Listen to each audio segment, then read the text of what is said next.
Hello there, YouTube. Sorry, I was fucking up there. Hello there, YouTube, and welcome to another Cat stream. And yes, you can see that we have our good friend that we haven't seen for a very long time, Mr. Magic Bollocks. Hello, mofos. How are ya?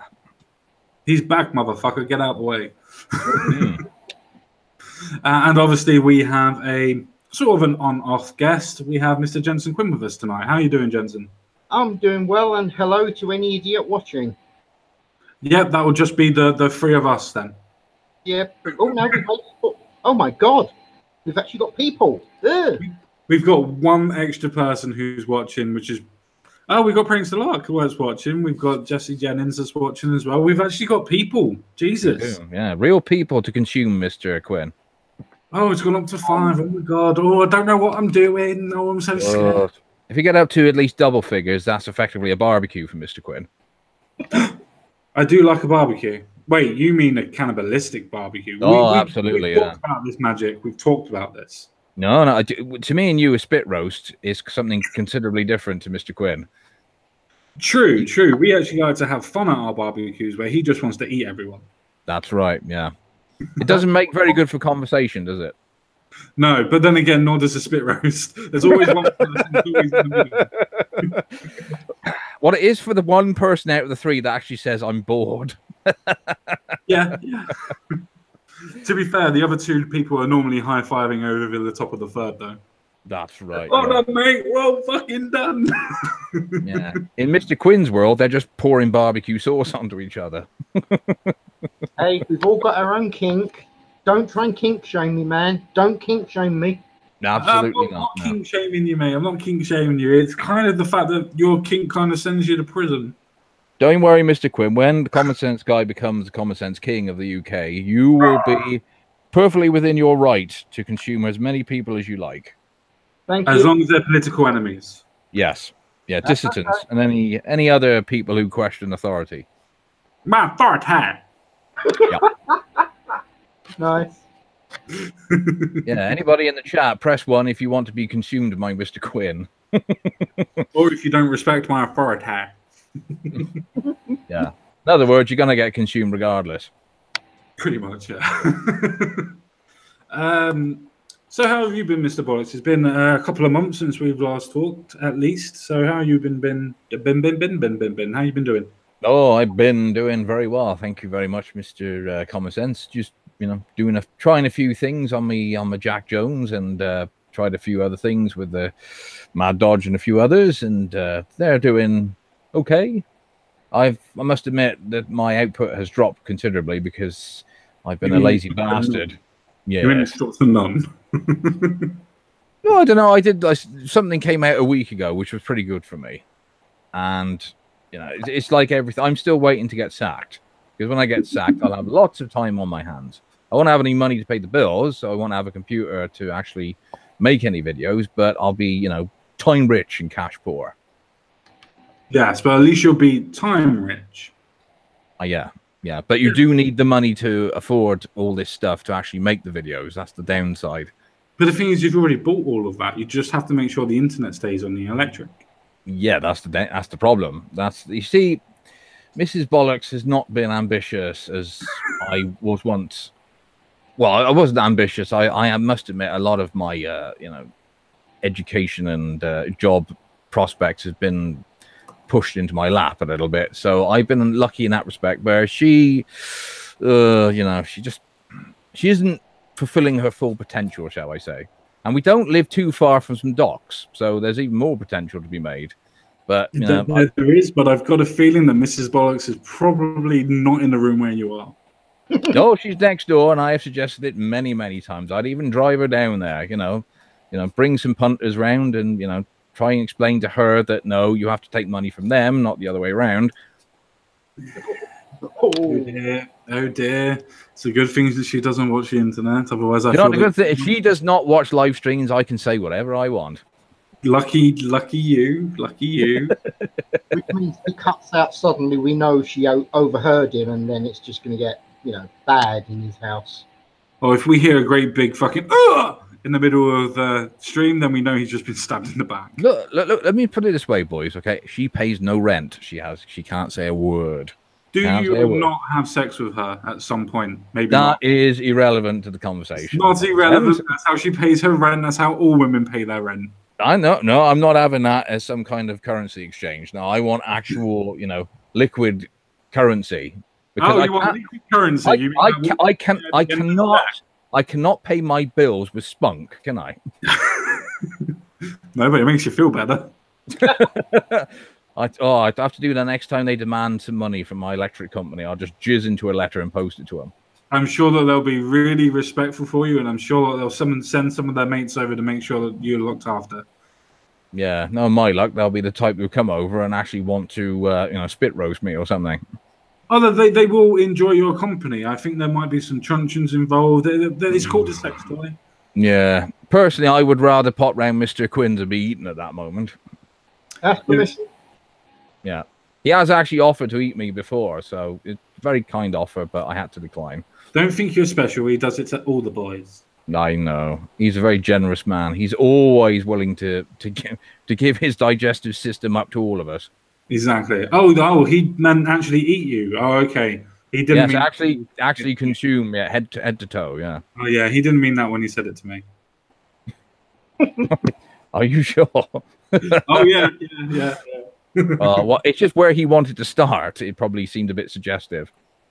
Oh, that's all right. That's all right. It won't take him long. He was going to milk the cow before he consumed it. Well, that's fair enough. Get the juices out. Hey, I'm happy. It's a good way to die. It is. Yeah, rigor mortis with the biggest smile on your face. Oh, speaking of rigor mortis, shall we talk about Mr. George Soros? Oh, please. I'm sure that everybody is. I was really hoping you would. Just the name makes me horny. Yeah, it kind of turns me on as well, mate. It really does. Let's see old fucking bollock eye, shall we? Yeah, bollock eye. Let's have him. Have it. All right. So this is from Mainstream Network. It took me a while to actually find this. I actually heard this from one of my friends online, and George Soros, Best for Britain, fined by Electoral Commission over donation and spending issues. You mean the Electoral Commission have actually done their job this time, rather than just throwing fines willy-nilly at the Brexit side? Yes.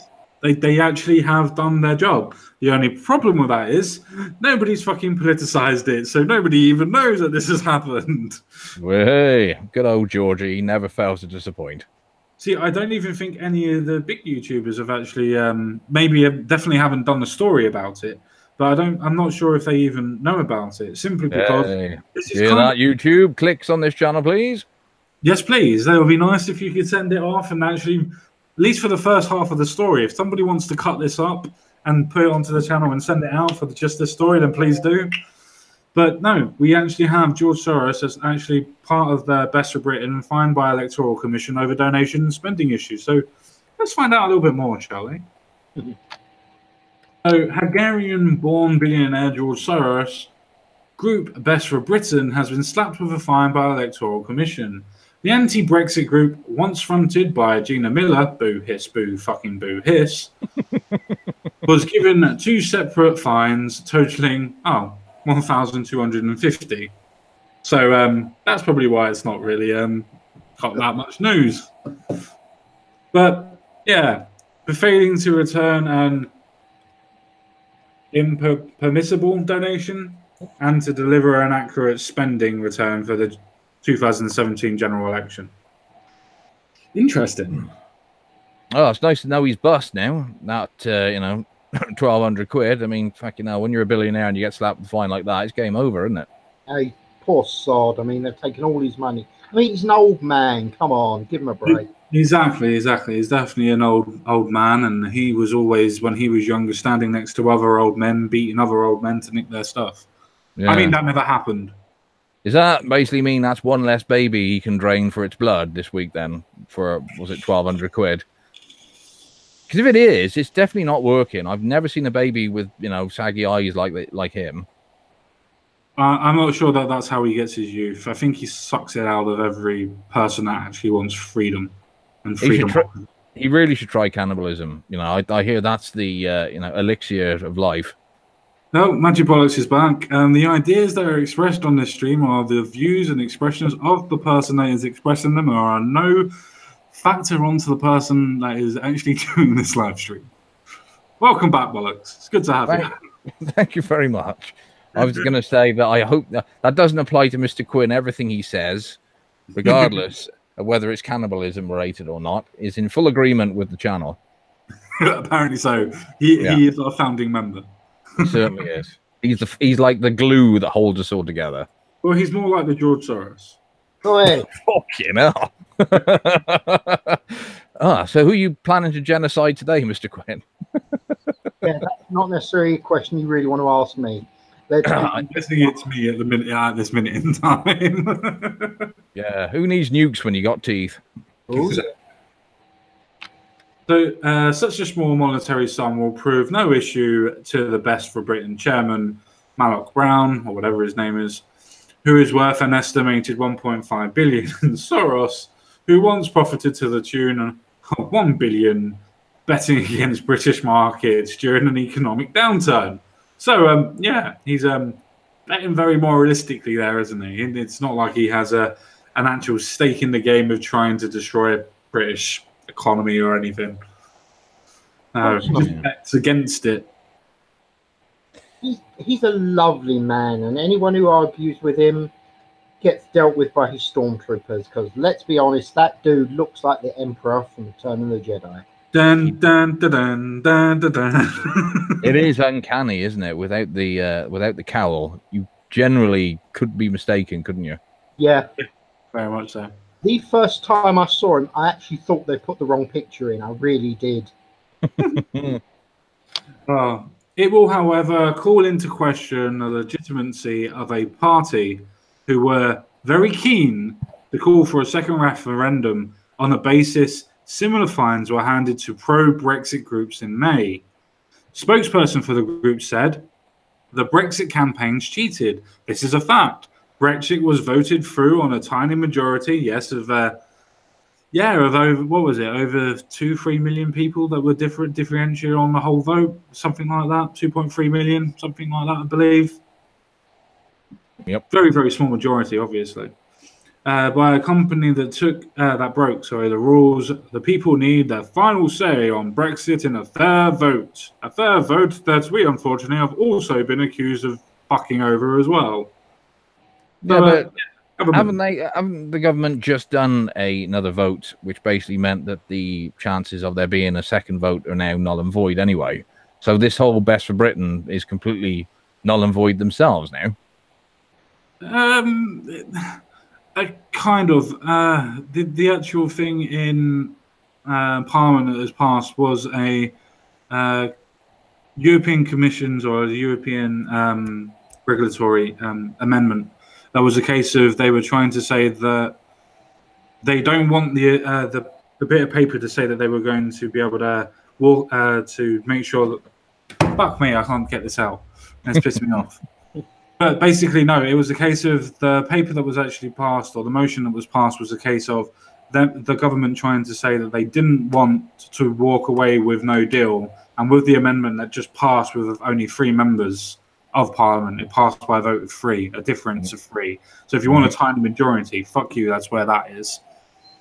And that stopped them from not being able to walk away with no deal. So now we actually can walk away with no deal by a margin of 3 votes. The only time you'll ever hear me say this, thank you very much, Labour. Yeah. Not the words we'd expect to hear from you now, is it? No, not after I've just done a video on good old Tony Blair and fucking Gordon Brown. No. Yeah, the saddest thing is that it's not actually Labour, is it? It's more Corbyn and the whips ordering certain members of the Labour Party to vote with the government on that one, because I get the impression sort of most of the front bench, you could probably count the IQ on one hand. And with Diane Abbott, you could actually count it with no fingers. Well, with Diane Abbott, it actually goes backwards. And Dawn Butler. I'm not going to leave her out. Yes, and also we've got another lady of colour to talk about, haven't we? A little bit later in the Labour Party, who's the one who thinks she's don't ruin the stories. The one who thinks she's going to be the first black prime minister of this country. Actually, we can do better than that. We can do the first prime minister of this country with a criminal record. Hey, don't give away the story. Don't give away the story. You gotta wait. No, I'm not going to give it away. I'm not going to away. It's just that funny. I just couldn't help myself. Yes, but Corbyn, the sly little dog, likes to pretend to his nutter supporters at the moment who all think that the EU is socialist utopia, that he is for the EU. He isn't. He can't stand it. He hates it, and he knows that he will not get Venezuela in the UK if we're still members of the EU. So he has to quietly support the government and then sort of hope that no deal happens to get us completely out. Because what May's proposing won't get him his socialist utopia at all. But if May gets... What proposing is absolutely disintegrating and destroying in our fucking face at the minute, because every single prime minister or a European leader that she's gone to meet at this moment in time has all said exactly the same thing and has actually been quoted. She was visiting Austria today, and they basically said to her, "Why the hell are you here? We're not going to do a trade deal with you." Yeah. And that's going to go well for Theresa May. Yeah. Hold on her. Yeah. I just wanted to quickly read this little bit because I find it's really interesting, and I wanted to get everybody's ideas and points on it. The Electoral Commission has fined at the official Vote Leave campaign, as well as Aaron Banks's Leave.eu campaign, for breaking referendum campaigning rules. Now, this is the most important part, and I want Jensen Quinn to go first. The referendum was not won fairly, and it's the reason to demand a people's vote, one that's run fairly. Okay. Run fairly now defined as runs the way we want it. That's what run fairly means to these people. Anytime you vote in any way that they don't like, that's it. They're not interested. Doesn't count as a fair vote, just as long as they win. At that point, yep, it's a perfectly reasonable vote. I.e., you're not playing the game I want to, I'm going home. That is my opinion on that. Are you going to take your ball with you? If not, I'll just fall right up there, and I'll leave that there, actually. Okay, well, at least it's in a safe place. Magic Bollocks, what's your opinion on that, on being able to have a fair referendum, apparently? I can't really put it much better than Mr. Quinn just said it. That was very, very eloquent. It is Ireland and Lisbon all over again, isn't it? Which is, you voted the wrong way, vote again. And you will keep voting until you vote the way we want. Which isn't really what I would call democracy.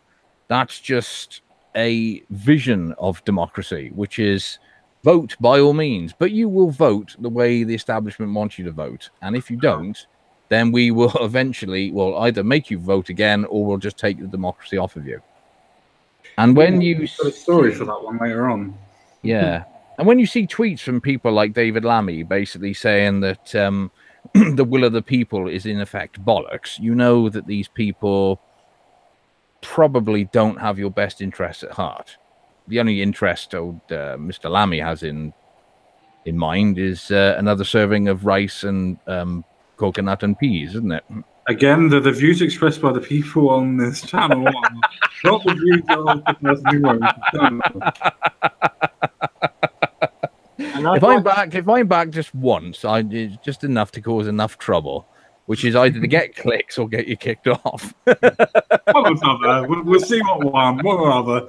I stand by my opinion. I do not care what the government, etc., think of my opinion. No, nor do I. It's just a case of I care what the people think. Yeah. But I actually have a different opinion to both of you actually on this. If we're going to be having a fair referendum, why can't we talk about the fact that David Cameron spent over £9 million of the British taxpayers' money on a leaflet for Vote Remain before we even started the campaign on the government? Why can't we talk about that? Why can't we talk about that as overspending for the Remain campaign? I'm sure that would destroy the money that's allowed to go into it, and the fact that it was publicly funded by the British taxpayer, which means everybody that voted for leave was forced to pay for Remain propaganda because they're British taxpayers. That's right. Yeah. So why is that ever brought up? Well, I've still got mine. I like reading through it occasionally just to remind myself, you know, what was in it, because I think most people who, you know, voted leave probably bin theirs immediately and didn't really give it a chance. But it is. I've seen propaganda. I've, you know, done heavy research into the Soviets in the 50s and the 60s, and it's not obviously not as blatant as that. It's worded very cleverly, but it is just pure lies to the people to get them to vote the way the establishment wants. They may as well have just said, we're rich and we want to remain rich, so vote for a way that keeps us rich. That if they'd have done that, I'd have had more respect. But That's so true. All this shit about, you know, economic disaster, you know, 500,000 jobs gone, and the most absurd thing of all was that it might potentially lead to war from Cameron. Oh, I fucking love that argument. That's the most stupid, idiotic fucking argument I've ever heard of. It's almost as bad as the argument of saying, oh yeah, we're going to stop trading with 27 nations. That means that our economy is going to dive. Do you realise that there's over another 100 countries that we could potentially trade with? 27 over 100. What one do you reckon that we can get more profit from? Yeah. Wouldn't have a clue. Do you notice? Oh, sorry, Mr. Quinn, you go first. No worries, but I was just saying, obviously it's the 27 because they're the ones that we are told. I mean, sorry, informed are better for us. Well, they're closer. Also, notice common sense. Did you see that there's? I don't know. Was it this week or the week before that the new free trade agreement between Japan and the EU has been finalised, and they didn't need to. Years. Yeah, they didn't need to accept, you know, the 4 rules. They didn't need to, you know, accept all the shit that May's trying to, you know, sign us up for. Well, so how come? Yeah, how come they can have, you know, tariff-free trade with the EU without accepting all this crap, and we cannot? Well, one thing, they actually have a leader that's actually strong enough to negotiate, and second, they have something that the EU really wants, especially now that America's put up their trading tariffs as well. They want steel. And guess what does it at a cheaper price? And both India and Japan do it at cheaper. Guess the reasons for who they want to do a trade deal with next. It begins with an I. Well, Hitler's Germany. Oh, Hitler's, yeah. It was Hitler. It was Hitler, wasn't it? It was Hitler. Yeah, it's very strange the way these things can be done, can't it? If they really want to, or if their arm is twisted, they will. But that's the thing. You have to remember that trade deal is not just a case of, oh, look, we've just signed a trade deal. No, you haven't just fucking signed anything. It took you over 7.5 years to get that signed. Mm-hmm. Don't sit there and tell us, oh, yeah, look, we've just done this deal. No, you haven't. You've been waiting for 7 years to do that deal because of the bureaucracy it takes to get through for somebody to trade from outside of the bloc. And all of the hoops that they have to jump through. Luckily enough, Japan are actually smart enough to not accept the hoops, same as Turkey hasn't. But yet they still receive all of the benefits as if they actually get money from the EU as well. But yet they're not part of the EU properly yet, but they still have all of the recommendations and benefits of it. Yep. Amazing, that. Well, as Trump said to him at the G7, you know, which is, wouldn't it be nice if we could all just have tariff-free trade between us, knowing damn well that's exactly the one thing that the EU and the Germans in particular don't want. Because suddenly, if you have free trade, you mean actually free trade? That's ridiculous. If they didn't have these, you know, tariffs protecting fucking French agriculture and the German motor industry, they'd be heavily fucked over by the rest of the world, and they know it. Yes. And that's exactly what the EU is. It's just one big protection fucking racket. Yep, and that's why I find it so funny that when the EU went over to Donald Trump and Donald Trump basically told them to fuck off, and the EU just went, yeah, all right, so you still want to trade? Yep. I find that absolutely funny. There's a lot of things that I disagree with Trump, a lot of them. But that was just funny. It was just absolutely funny. You could learn a lot off a man who's actually, had a proper job. Okay, it might have been in real estate, which I'm not a big fan of making money out of, but at the same time, all those people who are moaning, saying about, oh, well, he came from money anyway, he had it easy. It's not easy to turn $1 million into over $1 billion.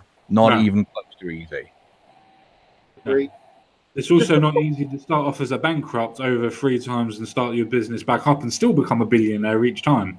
You've got to have the kind of balls who can go to the banks and say to them, look, you either let me start again and you might get your money back, or you'll lose everything. So the ball's in your court. And now that's the kind of man who knows how to negotiate, which is you either let me tickle your balls or I'll cut them straight off. Hey, we were talking about that earlier. I know, but I just tickled yours. It was Mr. Quinn who wanted to cut him off. He wanted to fry him up with onions. Why onions? Just put some tomatoes with it. It'll make an excellent sauce. Well, it will do if you let it simmer long enough. Woo! Just a thought for you guys, yeah? This trade deal with Japan, does that now mean that after Britain leaves, we can't make a trade deal with Japan? Oh, no, not at all. It would just be a trade deal on our own terms with Japan. Good. Yeah, same as if we were to come off with European Union. If we were going to, say, for instance, have a Norway or a Scandinavian sort of model, for instance, if we were using that as an example, we would actually still be able to do our own trade deal with Japan, as what's already happened from the EU would still be part of that to be able to do that. Not that we want that, but I'm just saying that even if we were to have a deal similar, we'd still automatically have access to it. Okay, cool. Just wanted to check, because I don't know, maybe it's my paranoid brain, but it does make me think, is there some sort of little ruling it says that Japan can no longer trade with Britain? Because let's be honest, we all know that Europe is going to do its best to punish us for leaving it, aren't they? No, I agree. I just got one thing to make it easier for everybody to understand. Awesome. We trade with America, and we then trade with the EU. The EU does not trade with America. The EU trades with us. So just to put that in perspective for you, the trade deals can work both ways. Yeah. Effectively, no deal would give us. It's effectively the wiping your dick on the EU's curtains. Yeah. After you, they know exactly what will happen, because if suddenly we have the right to slap up to 5% tariffs on everything coming in from the EU, that's a lot of business they're going to lose. And it also means that we then don't have to pay anything at all into the EU pot at all. No. Oh, one thing that I wanted to quickly clear up for everyone. I was going to do a video on it, but the actual points that I wanted to make are actually quite small, but they're very interesting. Everybody at this moment in time is saying that if we left the EU, that we would be on around about 42 to 43% on tariffs. Now, the actual percentage we actually pay for the EU, that we receive from the EU, is already 30%. So instead of it going up by 40%, it's only going up by 10 to 12, maybe 13%. So remember when Jacobs Rees-Mogg came out and said that it would only be a 13% increase? He's not wrong, because he's actually taking it into account that we already pay 30% on all tariffs already from the EU. Mm-hmm. So Also, if anyone check that out, you can do, no problem. Also, with the WTO rules, you don't have to apply the tariffs if you don't want to. It's what it does, it gives rules on the maximum amount a country can charge to another country should they wish to. It doesn't say there is a minimum, it just means there's a maximum amount. Yes. So if we wanted to, we could effectively have no deal and still do tariff-free if we chose to. Yes. See, what the Remainers like to say when they say, oh, it'll make food more expensive and all that, they're assuming that we're going to put tariffs on everything from everywhere. But as the Brexit ministers were pointing out, no, we're not. We have no intention of putting tariffs on, and it will actually end up making our imports on things like food cheaper. Yeah. And the thing is, people always forget, we used to get our meat from Argentina. We used to get our butter from New Zealand. We used to buy stuff from Australia. We used to get stuff from Canada, the Commonwealth that we already had, bar Argentina. We used to use that all the time. We hardly used anything from the EU. It's only that, when was it? Was it 94, 95? I think it was 94 when we, good old John Major forced us to sign up properly to the EU commissions. Maastricht. Yeah. Yes, we were no longer actually allowed to do anything, any trade with outside of the EU because of their regulations. So we stopped buying New Zealand butter. So we stopped buying Argentinian meat, which is some of the best steak that you can actually get. It's on the same par as Scottish Angus. And we're not allowed to really do that sort of trade anymore. We do it sort of, but we don't buy it in such bulk as we used to. And people forget this, that we already had trade rules and trade stuff already sorted out. We only have to go back to those countries and go, hey, do you fancy trading with us exactly the same way as we did before? Yeah. The Argentinian rump, as Mr. Quinn will happily back me up here, is absolutely delicious, isn't it? Oh, Yes. Yeah. Oh, God, yes. Yeah, especially when they stop screaming and kicking. Well, I don't know. It's kind of more fun when they do. Sometimes it is. We're going to have to do this horrible story as we've gone on to something that's now kicking and screaming. I think that's a great segue for this one, unfortunately. And unfortunately, that is, even though it's a bit of a right-wing newspaper, well, technically it's a USA Patriots, but yeah. Sweden legalizes child marriages for immigrants. Yep, you're not mishearing me. That's actually come into place.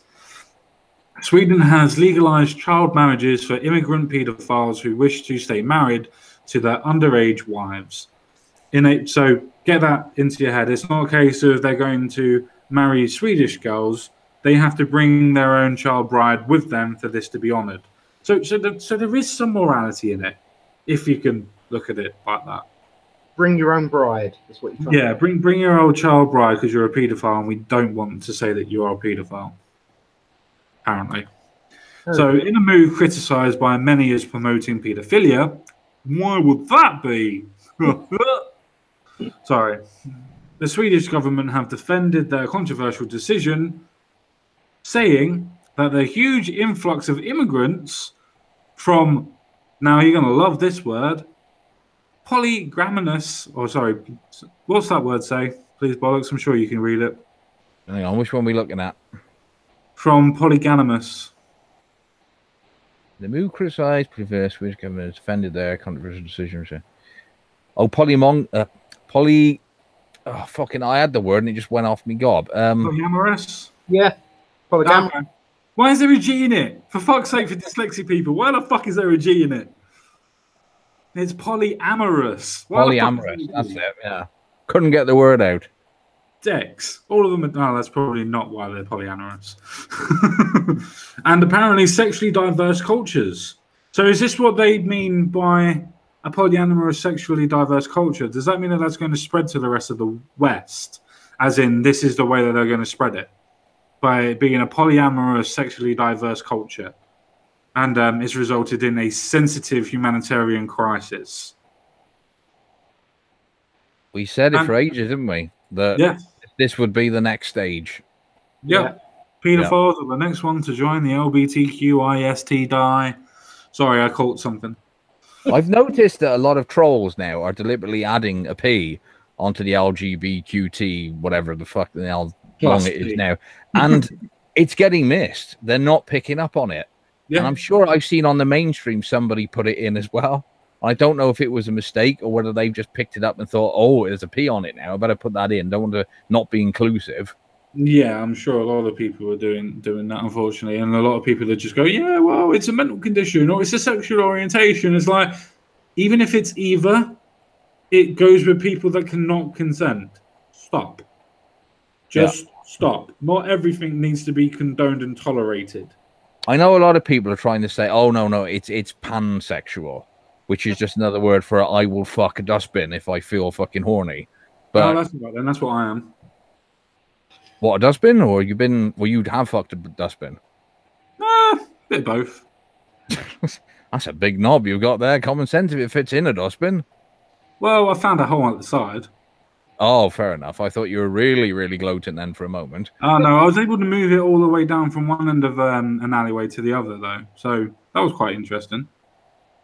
Whoa, now we're really going off on a tangent. You managed to fit it just down an alleyway. Sorry about that. Anyway, I don't really want to do it's my fault. I don't really want to do sexual innuendo on a story like this, and I shouldn't. But the point being is that, I mean, if Sweden being the country that's done this is hardly surprising at the moment. And is it any wonder? And they've got their election coming up in September, haven't they? That it's not the Swedish Democrat, the ones who are the anti-immigrant party. I know they got the name Democrat in there somewhere, and I think in some polls they are actually ahead now. Oh, they would be. So many people just want. So that's the reason why the EU's collapsing, because of this intersectional identity politics that's being portrayed and played around at this moment in time, and the fact that our governments, and I say governments, don't want to talk about the actual individuals and the actual problems that are actually occurring and all over Europe, in fact, all over the world at the minute, with this idea of multiculturalism by forcing it. Now, I will put on record that I'm okay with multiculturalism. I think it can work, and I think it does work to a degree, but not with mass immigration. It cannot work with mass immigration. You don't have enough time to integrate. But it's just something that we're all going to know with it. The reason why everybody's going right wing is because the left stop you from talking about things that are actually affecting you. Where the right wing are just like, yeah, go on, you talk about it. We agree with you. They're horrible wankers, aren't they? And you're promoting that thing. And if you give acceptance and credence to what somebody is saying, they're going to go towards you so they can talk about it more than what if somebody says, no, you can't talk about it. It's like a naughty kid. If you keep telling a naughty kid something and telling them off, they're going to keep doing it. So if somebody says, oh, no, you can do it, where are they going to fucking go? I do find this bit absolutely contradictory to what we've literally just read. So we do not accept or condone child marriages, but the law also states that individual trials should be conducted in each case. Our assessment was that girls could live with their men during the asylum process. The social committee chairperson, Ingrid Hermansen, said. So how many times do they have to be brutally raped before they decide that, well, this probably isn't working out, we better separate them? You bigot, a 10-year-old can consent. How dare you? Right. Saying yes because the adult threatened them with a good beating if they didn't isn't really consent, is it? I don't know. The Prophet Muhammad was able to consummate his marriage between the ages of 8 and 9 with his lovely Aisha. I know. It's amazing what a prophet can get away with, isn't it? Well, that's because at that point in time they were able to do that. But besides the point, I don't want to go down a bashing road, which I'm quite. No, we'll leave that to the religion of peace, won't we? Yes, we will leave that to the religion of submission. I mean peace, because after all, that's what Islam means. It means submit. I know, but the truck of submission just isn't as catchy as the truck of peace, is it? Agreed. I don't know. The truck of submit doesn't sound too far from the truth, though, doesn't it? I mean, you are going to submit to a truck. I know, but you kind of driving on down in the truck of submit. It just doesn't sound the same, does it? I suppose. I'd rather be more accurate than. Oh dear! I got a feeling, common sense, is that when you're making your first, press announcement as leader of the LBP, that this conversation might come back up again. I've got a sneaking suspicion. That's why I keep on saying that the views expressed in this stream are not necessarily the views that are held by every person on this panel. I think it's a perfectly acceptable description. The religion of peace. What they mean is bits and pieces, don't they? Yeah. They are Sputnik News reports this approach, however, was not shared by Camilla Brunsenberg, or whatever that is, Brunsberg, or Carlsberg? No, Brunsberg, of the Conservative Party, who contended, and I love this language, this is from the Conservative side of Sweden, that the couples should have been dissolved. The couples. Not the victim and perpetrator, but the couples. According to Brunsberg, the girls should have instead been placed in a residential care home for children and young persons, whereas their spouses, just for language people, language is important, remember, words have definitions, should have been referred to the Migration Board's asylum residence. Brunsberg agreed that there was no other alternative, as all other solutions implied that Sweden was backtracking in its acceptance of child marriage. Well, I mean it in a nice way. That might be something that your fucking voters might be happy you backtracking on. I know I would. If you said that you were going to backtrack on child marriage, I would be right there with you. Their conservatives sound very much like ours, don't they? Which is they don't really want to disagree with it, do they? Do me, are any of these child brides going to grow up to be voters of ours? If so, then bring them on. Well, they definitely wouldn't be a conservative voter now, would they? One doesn't ever get to those immigrants into a perfectly good school now, one does one. Well, no, probably into hospital with the amount of stitching they need to have done, but... Oh, that's not funny. It's not funny, but it's the truth, though, isn't it? It's the very fact that they're talking about it as if it's, just a perfectly normal, thing that's been going on for years in the West.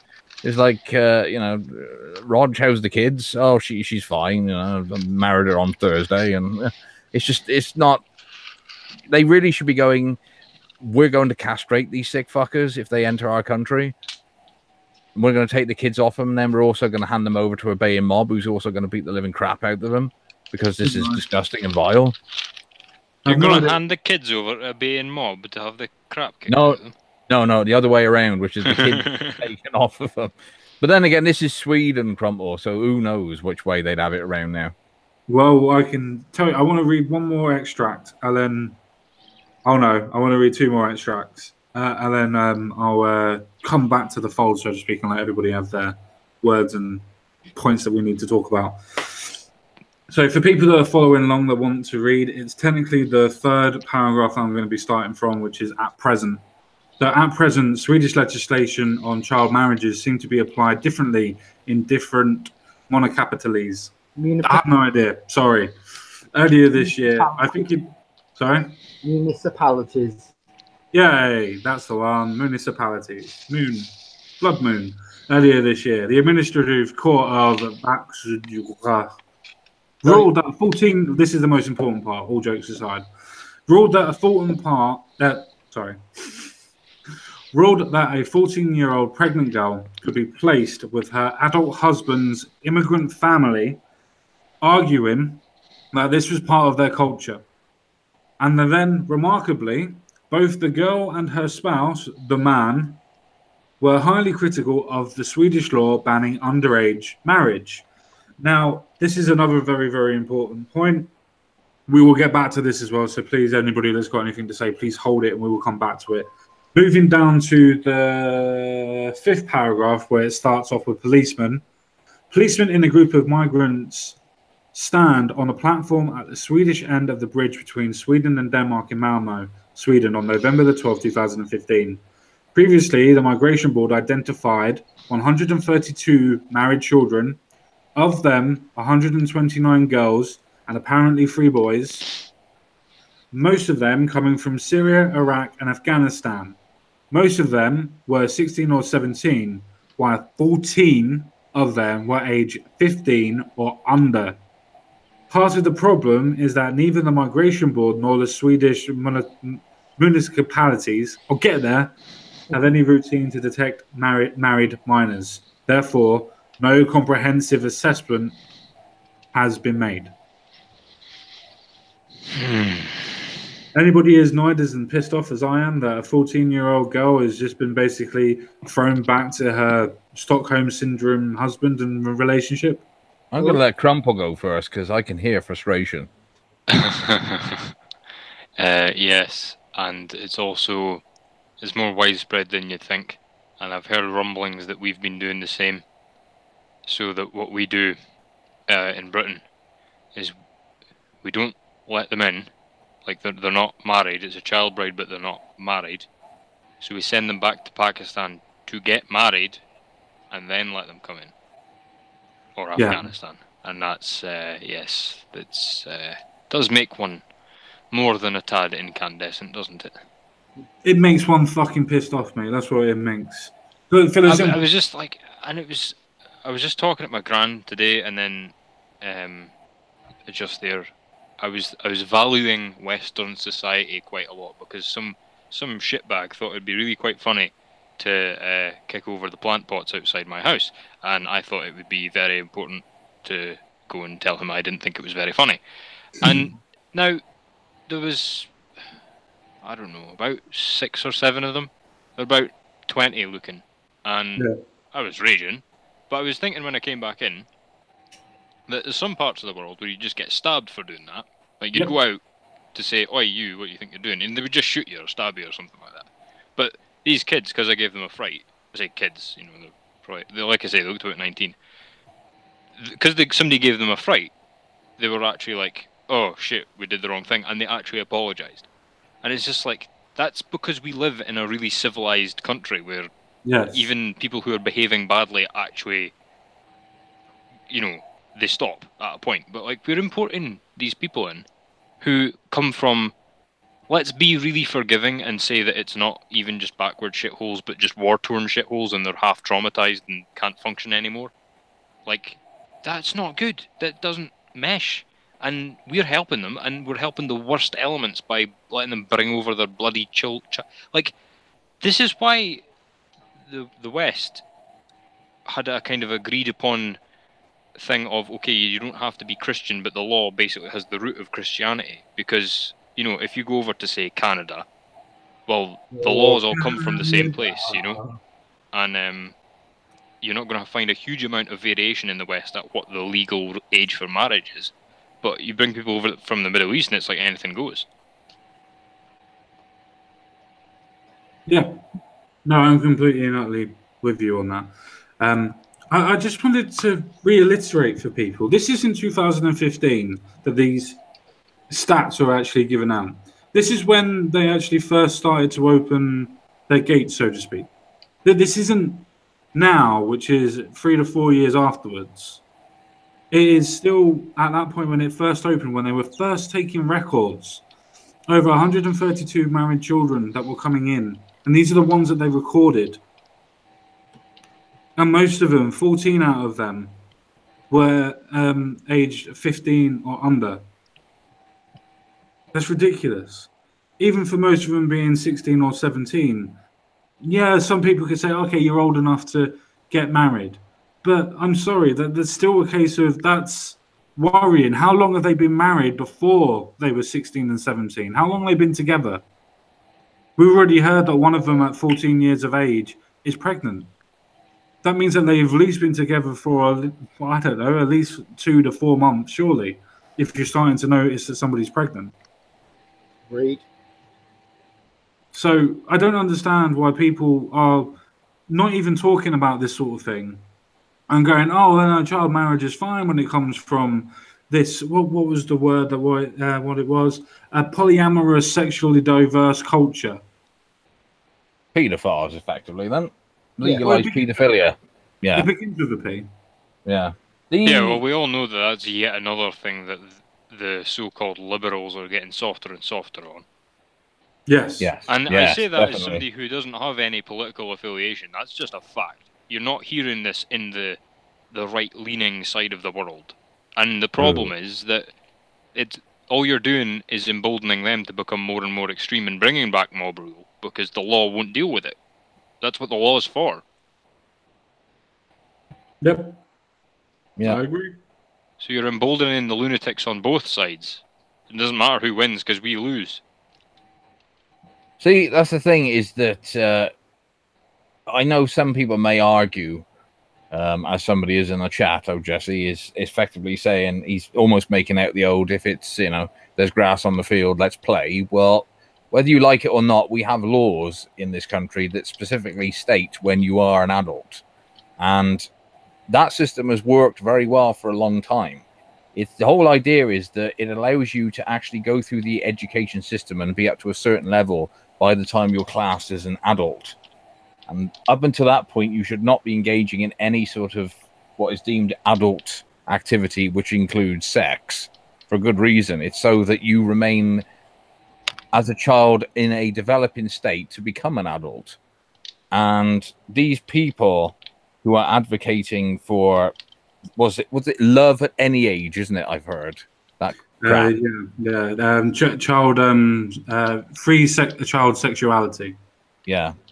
I have not heard many cases of people who have suffered abuse as children, and that's exactly what it is, who've come out saying, oh, well, it did me the world of good. I felt great being bummed at fucking 10 years old when I didn't really understand what was being done to me, or girls being shagged when they're 9 or 10. They might be at the point of being able to reproduce, but that's not the point.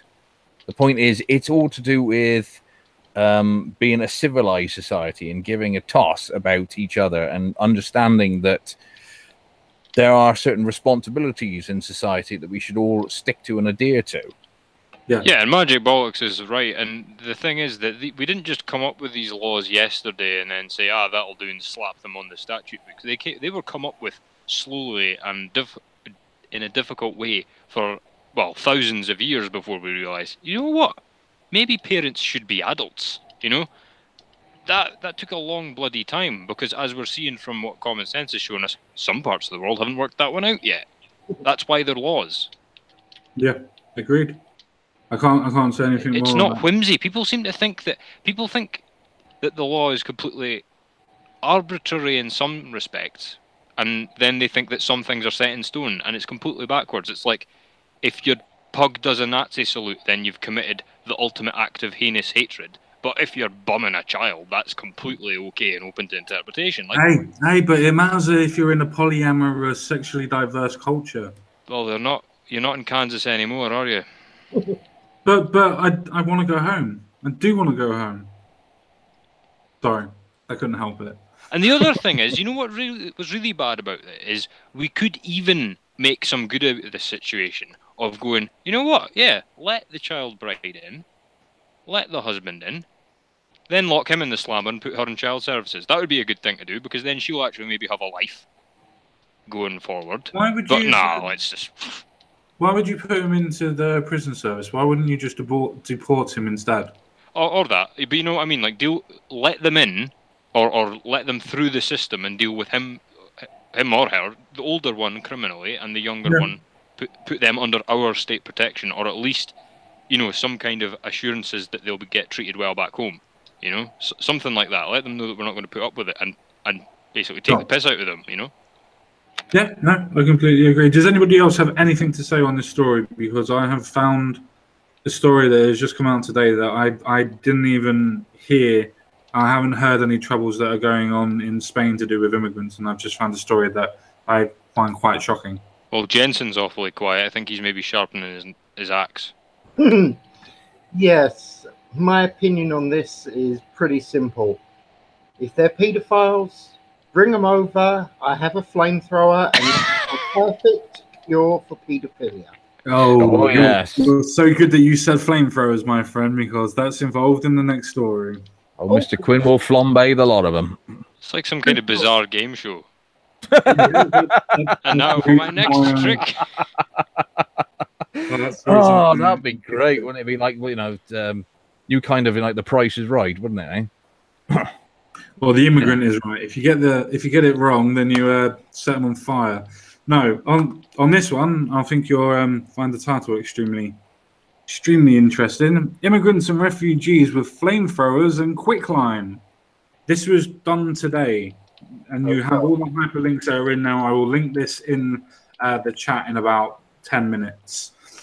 The invasion of more than 600 men in Spanish territories leaves more than 20 casualties among the Civil Guard agents, or basically the Spanish National Guard, and reveals the reality that they want to cover. Europe, after years of hiding it, has realized the unequivocal error of opening borders indiscriminately and without proper admission laws. Since when do immigrants arrive in host countries to clean stones and devastate everything they find themselves with? And meanwhile, what is the government doing? The Spanish border has been attacked with firearms, wounding 20 members of the Spanish army. For this to happen, there has to be a preparation and a prior instruction by the mafia organizations. Now, I'm not 100% sure what he means by mafia organizations, but we'll carry on. That is behind all this, because most of the assailants need to learn and practice a minimum. And where do they do it? Moroccan territory, which in theory is a friendly state of Spain, and in practice is becoming an accomplice in this rise. Many suspicions about the African country. In wherever that place is, Ouagadougou, you can see scenes like these. So, as you can see at this moment in time, these are the camps that they're starting to put up. Is that even a crate of beer there, or is that just me that's going over the top in the corner? No, that's definitely Stella.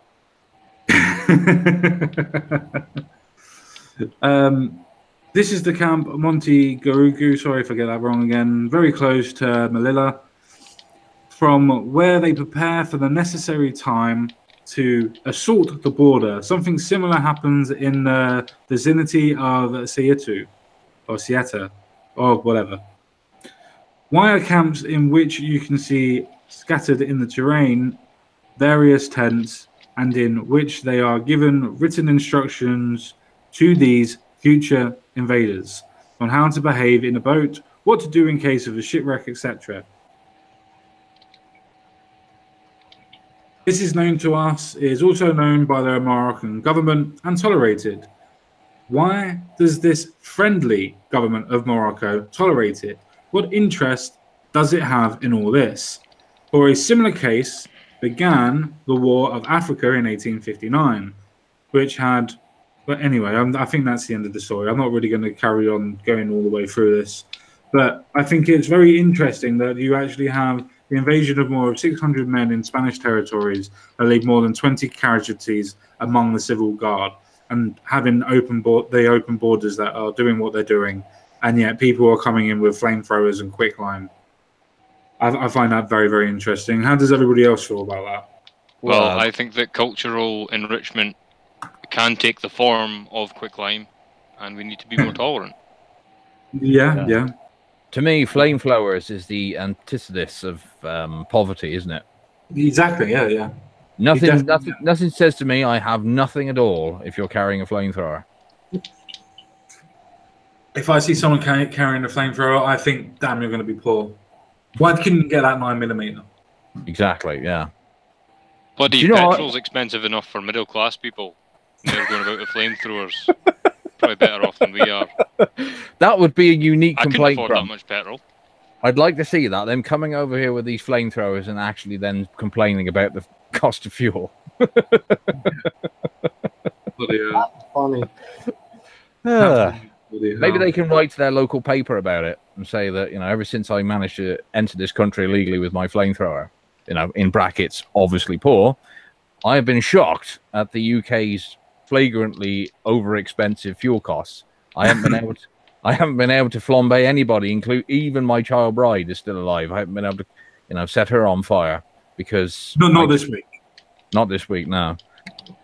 So, what's really irritating about this as well is I think our governments are just as complicit. Like, people are like, "Oh, the Moroccan is a friendly state." It's like, well, see, everybody remembers being a teenager, right, and going round to that one mate's house, and his house was a shithole, and they would smoke inside, and there'd be litter on the floor, and the cat would have pissed in the corner, and nobody really gave a shit. So you would just drop your crisp packet there, wouldn't you? Because nobody else even gives a shit about the steaming turd in the corner. So why should you give a crap about a crisp packet? And I think it's a little bit of that going on. It's like, Well, if the EU countries are going to show such complete disregard for their population, why should the Moroccans, foreigners, show any regard for it? Yeah, no, No, I kind of agree with that. I mean, I find the comparison, though, of people coming in with flamethrowers into Spain, for instance, from Morocco. What's to say that people from Europe are not carrying guns across? And the reasons why our gun deaths seem to have skyrocketed very, very, very highly from the beginning of this year. I'm just trying to see if there's a correlation. I was more shocked that old Crumple seems to know all my mates, but yeah, I quite agree in terms of. Are you eating again? No, I am not. But it's a good idea. Hang on, I got a bag of crisps down here. It's the if you allow these people to effectively turn the place into a dump, then you're going to start thinking, what's the point as well? And then before you know it, we've all got flamethrowers. Well, because we hear the same people talking about stuff to do with Afghanistan when you see the Americans having and the Brits flattened whole villages or whatever, and you're like, well, it was a shithole anyway.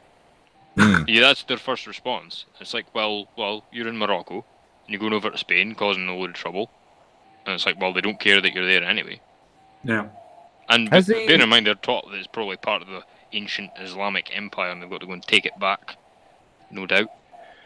Is the current government in Morocco more sort of your failed state government, or are they sort of the ones who are quite happily getting regular visits from members of the Open Society NGO, and maybe taking the occasional brown paper bong to allow people just to wander through the country without question? It's my understanding that Morocco is actually quite stable, but I don't know. Yeah, then they're more of a dictatorship. Ah, right. There's a good chance then that certain monies have found their way into officials' hands, or allowing these people just basically to walk through unchecked. It depends. I mean, I know it's not a Wednesday for conspiracies, but it depends, because a lot of people are actually saying that the people who are coming across from the northern African states are technically to do with Boko Haram, the terrorist organization that's near Nigeria and a couple of other places on the western side of Africa. They're trying to say that they have more impact on what's going on up there. So that's interesting, especially considering obviously most of Islamic terrorist groups at this moment in time are pinpointing their shears and their bombs towards all of Europe at this moment in time. And don't forget, there's so many stories about mosques and places like that are storing up arsenals. And I don't mean the football team, I mean proper arsenals of people actually having anti-tank guns, grenades, machine guns. I did a video on this about four months ago, where there's everywhere. There's loads in Spain, there's loads in France, there's loads in Germany, there's a couple in Sweden. These have all been reported and been captured by the police. That's very strange. That's almost like the behavior of a set that's planning on a caliphate. It's a Do possibility. you ever wonder, like, again, I know it's not conspiracy night, but do you ever wonder that, given that this is just the information that we can get a hold of, do you ever wonder if there is just a war on and nobody's told us? Well, I'm not sure if there would be a war, because I don't think they have enough people. From what I've heard from going and watching different things from different countries, a lot of the Islamic preachers that are just on the borders of Europe are actually coming out and saying that they're going to wait a couple of years, make sure that they outbreed us first, and then when they have their numbers, they're going to try and take over that way.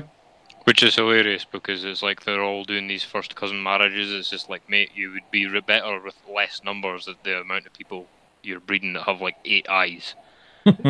Yeah, there's also people that take drugs like PCP and set alight their finger and do it so much that it explodes. Although, joking aside, there are a lot of big, strong boys kicking around who are holding these not entirely cordial views.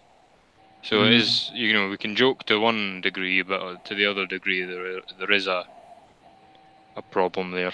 And the thing is that the problem is that this is a religious thing. It's a cult thing. In that, if it's crime, you can maybe talk people out of it. But if you've convinced somebody that their immortal soul is at stake, if even the act of trying to convince them what they're doing is wrong, they're going to be worried that they are actually going against, God himself by listening to you. So, like, there really is, no reasoning with some of these people, and it's like, well, what do you do with that?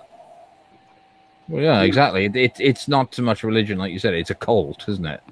It's Yeah, because I think religion is kind of a transcendent thing. This is just. Well, I think it's different for now. Let me just get rid of that for a second. I think it's actually a little bit different. You say from the idea of a cult. I don't necessarily think that it's cultism with Islam. You have two different aspects of Islam. You have the religion part of Islam, and then you have the politics side of Islam.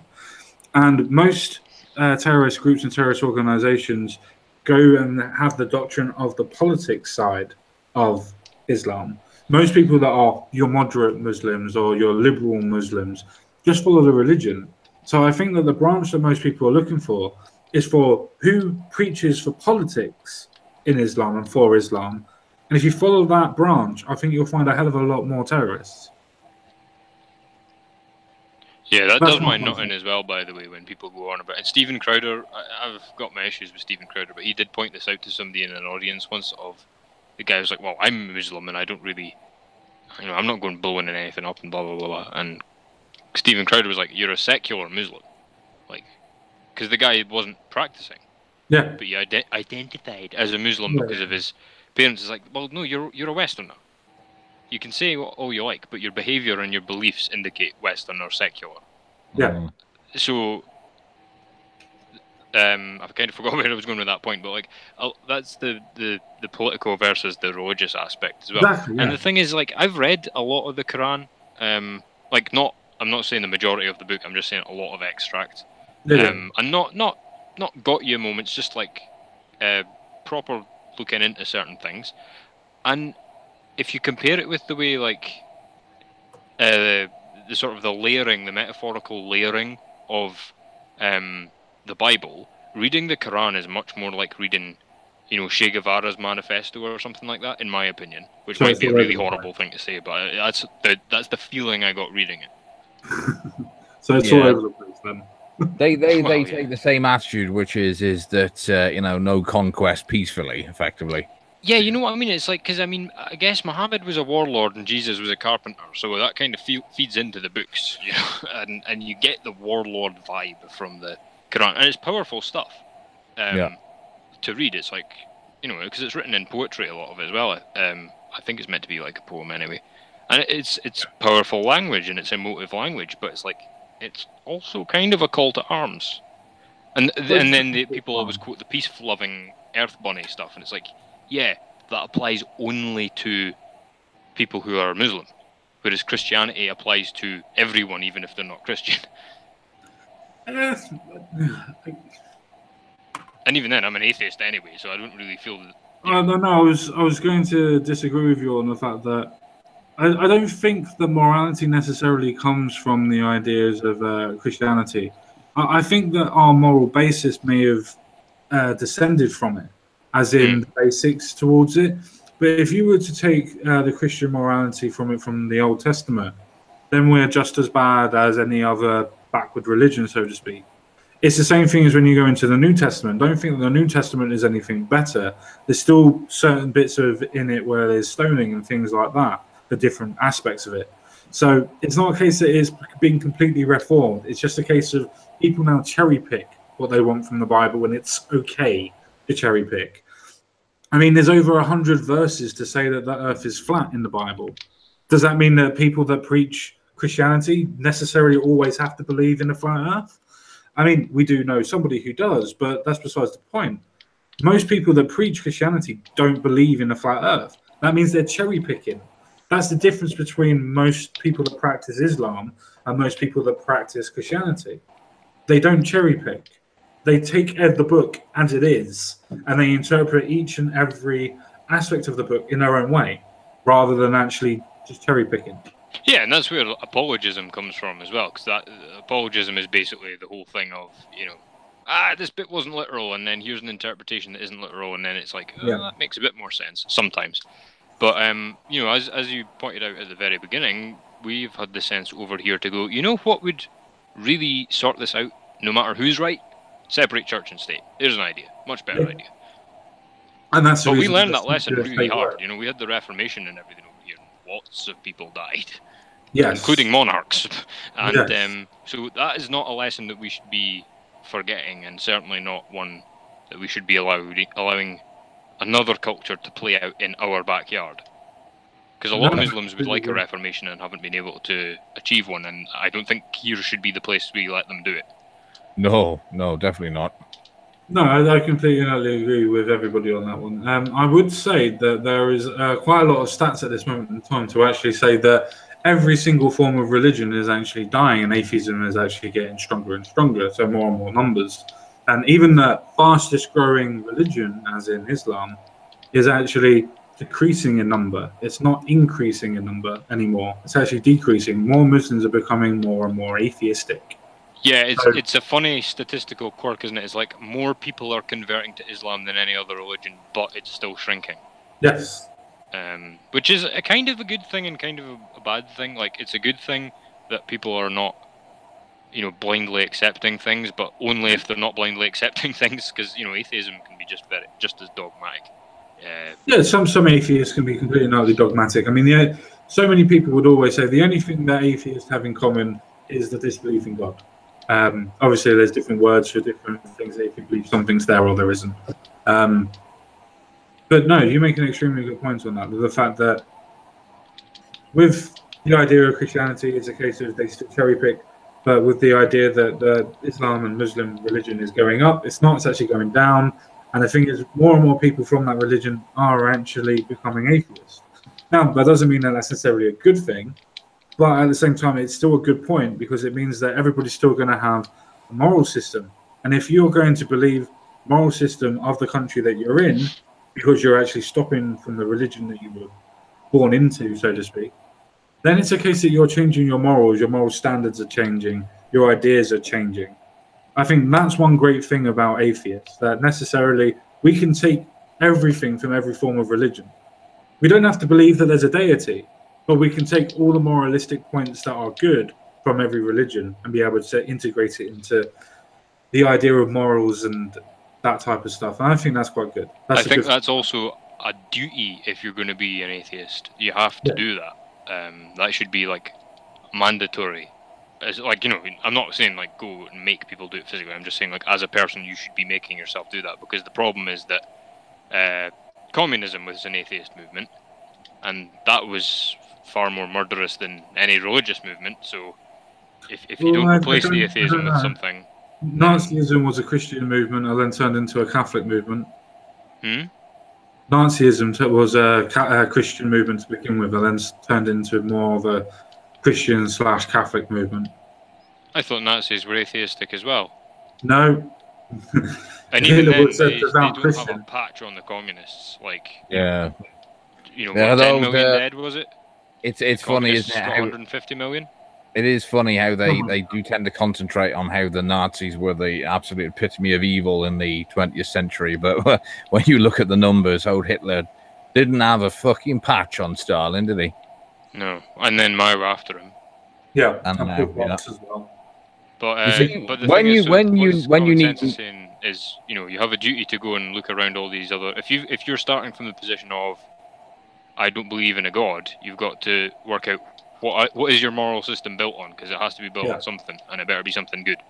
Well, you see, that's what a lot of people forget, is that the morality of the West is effectively from the Christian faith. Definitely. And now that we're slowly abandoning it, like you said, a lot of people are questioning their morality, and this is where you're getting a lot of new secular behavior.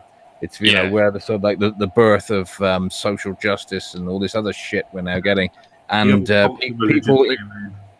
people, basically using ideology as a new form of religion, aren't they? Well, and common sense was right to correct me as well. Like, it's not that our morality is Christian, but it's derived from there, and it's kind of you've got to know where it came from. Yeah.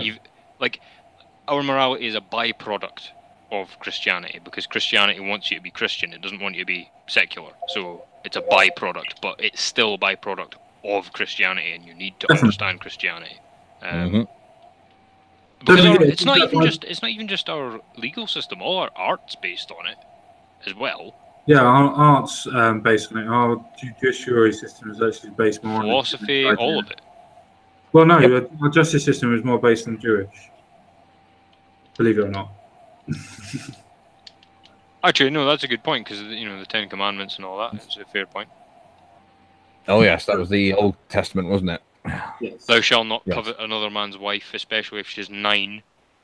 Oh yeah. You have to remember that he first married her when she was 8. Oh Christ! You see, that's the one bit they misinterpreted from Hebrew, wasn't it? If only they just put that extra little bit. You see? Yeah. It's not 77 virgins; it's a 7-year-old. Sorry. It's a sad thing is common sense. I know it feels bad to laugh at it, but it's all you can do, because you can only mock it because of how ridiculous it is. In a perfectly normal, sane, moralistic society, none of this would be happening. And I think most of the people practicing that religion would have been expelled from the West by now. Well, I don't understand why all of these rape gangs and everything else like that, and all of these foreigners, immigrants that are coming over that are trying to say that they've got child brides and things like that, and it's acceptable and whatever. Why isn't the feminists and the intersectionalities and those type of people, and even communists to an idea, why are they not even saying or doing anything about it? Why is it a case that they're going, oh no, they're polyamorous? Why are they so in denial about trying to help the poor little girls that are involved in this, regardless of skin color? Because feminism is comprised of daddy issues, and that's really the crux of it. But I don't believe that, because if it's the idea that you're going to complain about the idea that somebody touched me and didn't pay for my dinner, and that's now classed as rape, then why aren't you talking about the idea of people being raped at 11? Why aren't you talking about the idea of people being raped at the age of 8? I don't understand that. I think it's the same thing again. It's intersectionality, which is all these different groups who are sort of all want different outcomes, but slightly work together to try and get their outcomes. Which is I've got the communists want all this degeneracy because they hope it'll eventually cause our current system to collapse, and then you'll have like the Muslims who will happily use the fucking useful idiots to defend them and allow them to get away with what they want, knowing that they might be able to get their caliphate. It's all sort of...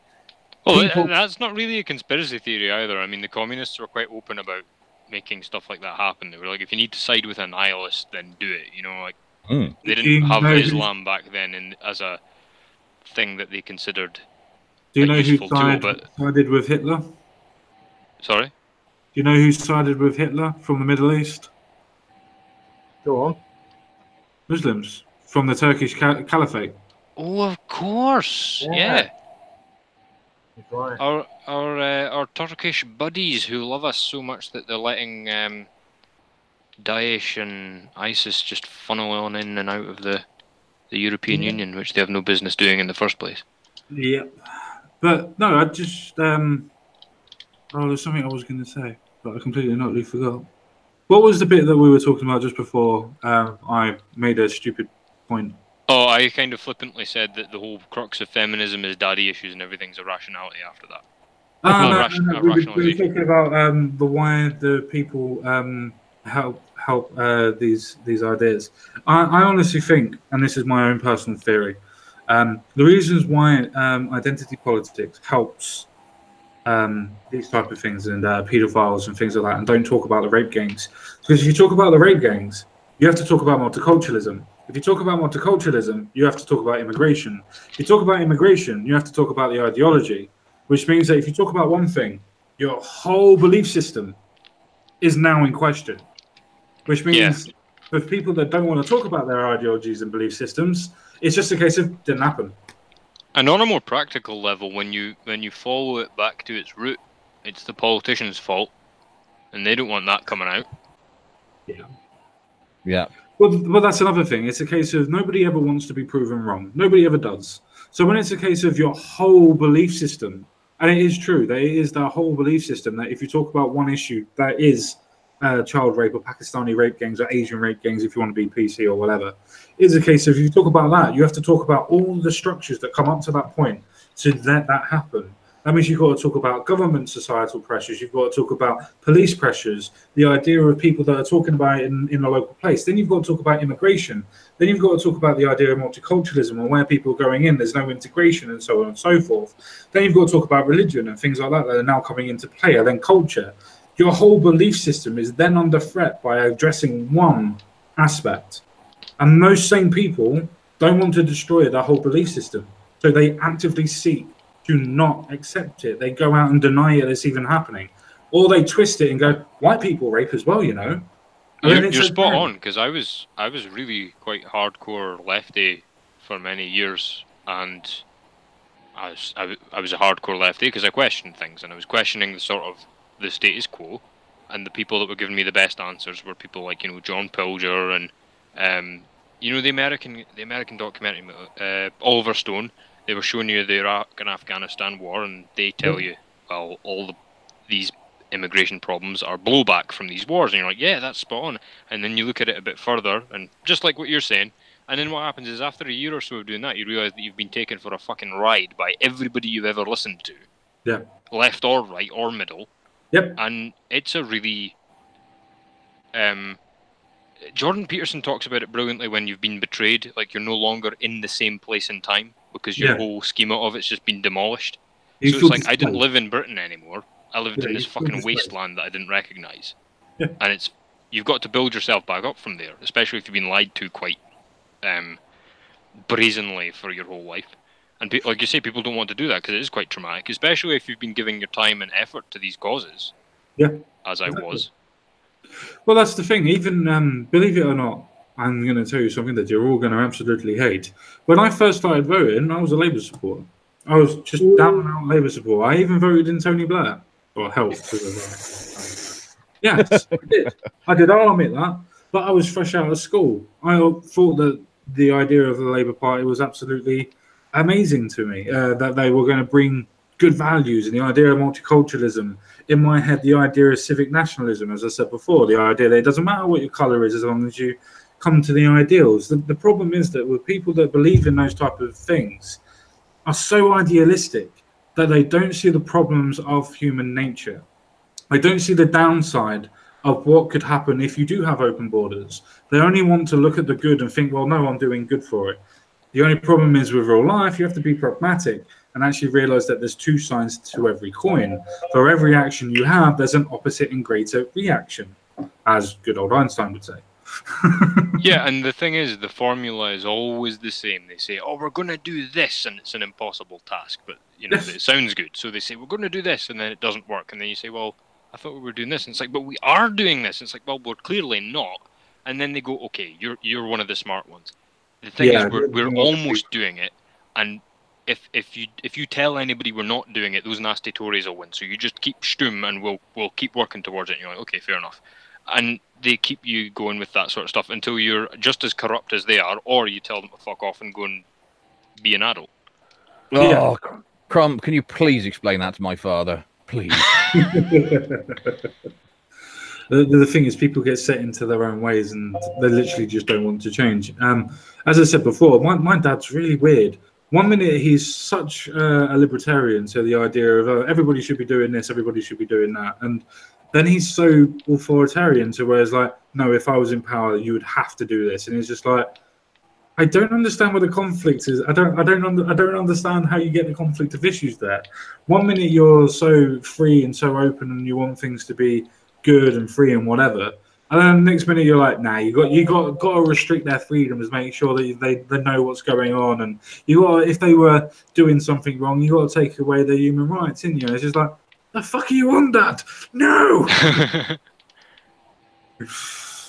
But the thing is, like, I was a bit of I think I was a fascist. If I have to, like, I didn't know I was a fascist, and I wasn't racist. But I think, like, if you take the racism out of it, I was a fascist in regards to like state-controlled markets and that mentality of if everybody just follows the fucking rules, it'll be fine. And then, you know, you have to ask yourself, if you're a rational human being, okay, who sets the rules and why are we setting them as the rules? And how do we enforce those rules?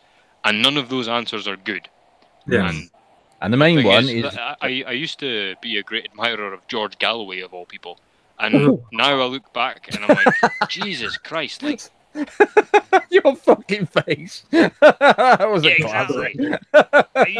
I used to think that guy was the business, and I realised, you know, he has this childish view of the world, and now I'm seeing that he just fucking loves authoritarianism. He can't get enough of this stuff.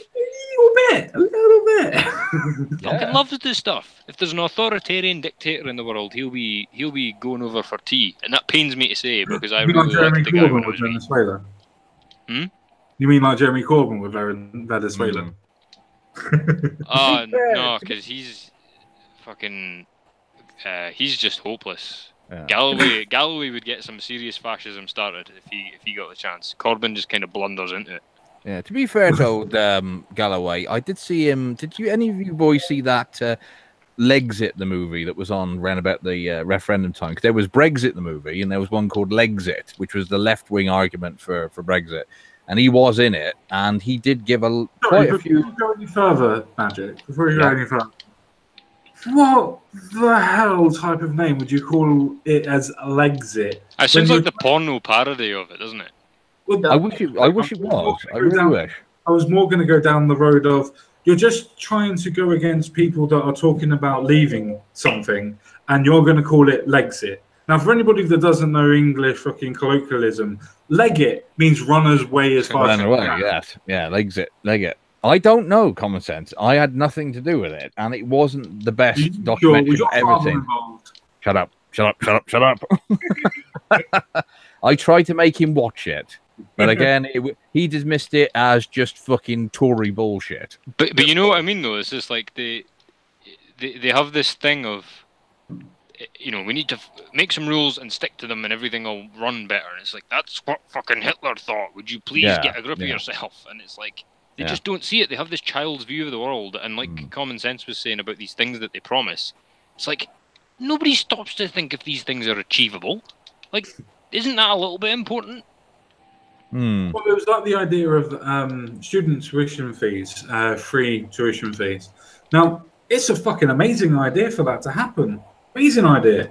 But in a system that already has the fact that you need to pay for the education systems, and then from that education system, it then pays out the people that are actually educating you, you kind of can't take that away when it's actually making money for the government every year.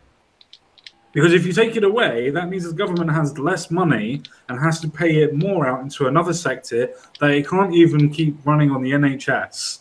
So why would you want them to produce another sector and pay for it when they can't even keep the sectors they have running?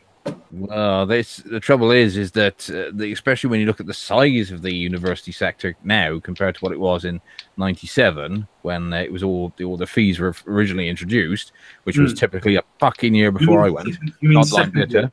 You mean secondly introduced? Because they actually had a break. They actually were introduced all the way up to the 1960s or 70s. And then they were abolished, and then they come back, as you said, in 1994, 95. Well, it was, but one of Blair's, you were obviously, I don't know if you remember the education. No, I don't remember it. Yes. Almost, like you said, almost, Hitler-esque, the way it was done.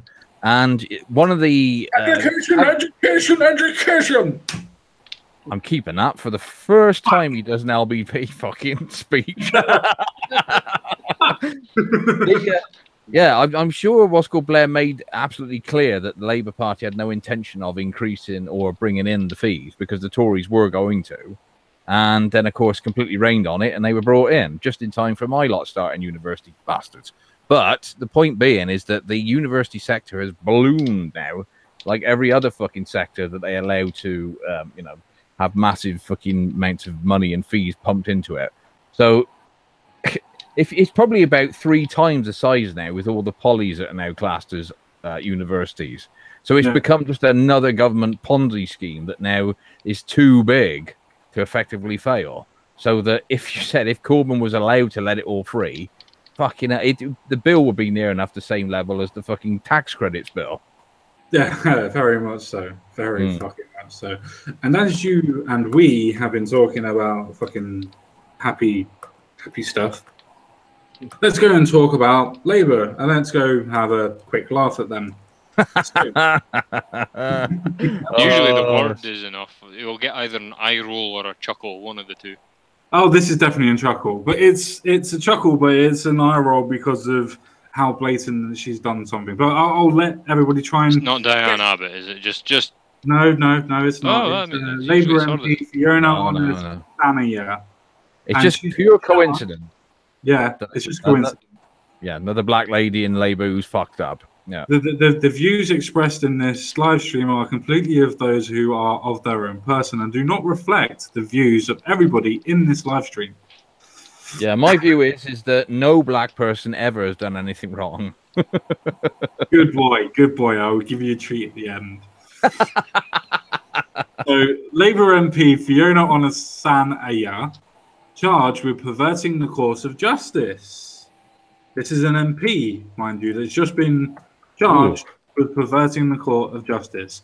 So, Peterborough MP Fiona Onasanaya has been charged with aborting the course of justice. It has emerged. The 34-year-old Labour MP, who won her seat at the general election in 2017, appeared at Westminster Magistrates Court on July 12th. Court records show, because nobody wanted to tell you, that she was charged over allegedly lying about who was behind the wheel of a speeding vehicle. Oh, not this old chestnut again. Jesus Christ. It's not even original. Yeah. Who was the last one who did it? Was that was it Chris Hume or something? Tory Chris MP. Hume, indeed. Yes, and he got sent down for it, even didn't he? better because he was having an affair at the time, and it was his fucking mistress or something. Oh, that's right, and it was his wife who grassed him up, wasn't it? Yes, and they both went down for it. Carry on, common sense. Oh, I will do. You know what? That was such a silly situation because see, if he'd gone, I'm an MP, I fucked up really bad, and I seriously panicked because MPs can't get away with this sort of stuff, and I told a really stupid lie. I think people would have been a lot more forgiving, but because he just lied and lied and lied. Oh, for him, yeah. This is because people understand that. People are like, all right, you've got to have an immaculate record, and you did a stupid thing, and you lied about it because you were so scared of the public opinion, and now you're coming out clean. People would understand that, but what they don't like is just, I did nothing wrong, but you're like, but I still didn't do anything wrong. Didn't do nothing. Yeah. The thing is with this lovely woman is that beforehand, before becoming an MP, guess what profession she used to be? Solicitor? You read the page, didn't you? Yeah, I must admit. No, that's just Labour's fucking career pathway. It is, to be fair. It is Labour's career path. I thought that was more the SNP. Sorry? Well, no, that's fair enough. But then again, the SNP's career pathway is you've got to join Labour and then join the SNP. Well, not always. Oh, fair enough, yeah. So it's kind of 6 and 2 3s. Nicola Sturgeon, by the way, she's a fucking piece of work. Last year I was reading that her MP's office, which is in somewhere in Glasgow, quite a deprived area, the whole place flooded. And she responded by not responding and just moving her office to a richer part of Glasgow. You do surprise me. You really do. Yeah, I would never would have guessed that, mate. No. Socialists don't do stuff like that. No, they don't say that. Not in my gulag. Yeah. Just out of curiosity, common sense, remind us again, what would be the Labour definition these days of racism? Oh, fuck. It's prejudice plus power. So you have to have power to become prejudiced, and then you're racist. But if you're just prejudiced and you don't have the power, then you can never be racist. Does that technically mean that? So if I just say I'm an ineffectual tosspot and couldn't harm a fly, plus all of... No, they mean institutional power. So you're just white, so you already have institutional power over anybody.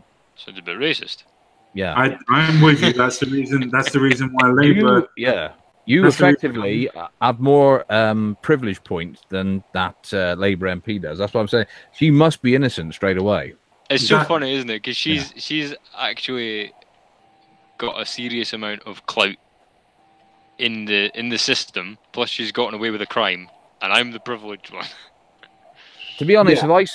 if I saw that psychotic smile looking at me, I probably would let her off as well, because I I thought you were talking about my psychotic smile. We I haven't seen your lovely smile, Crumple. You must send it to me sometime. With or without lewds? Well, you sent me them already, and there's only so much fapping you can do over the same picture.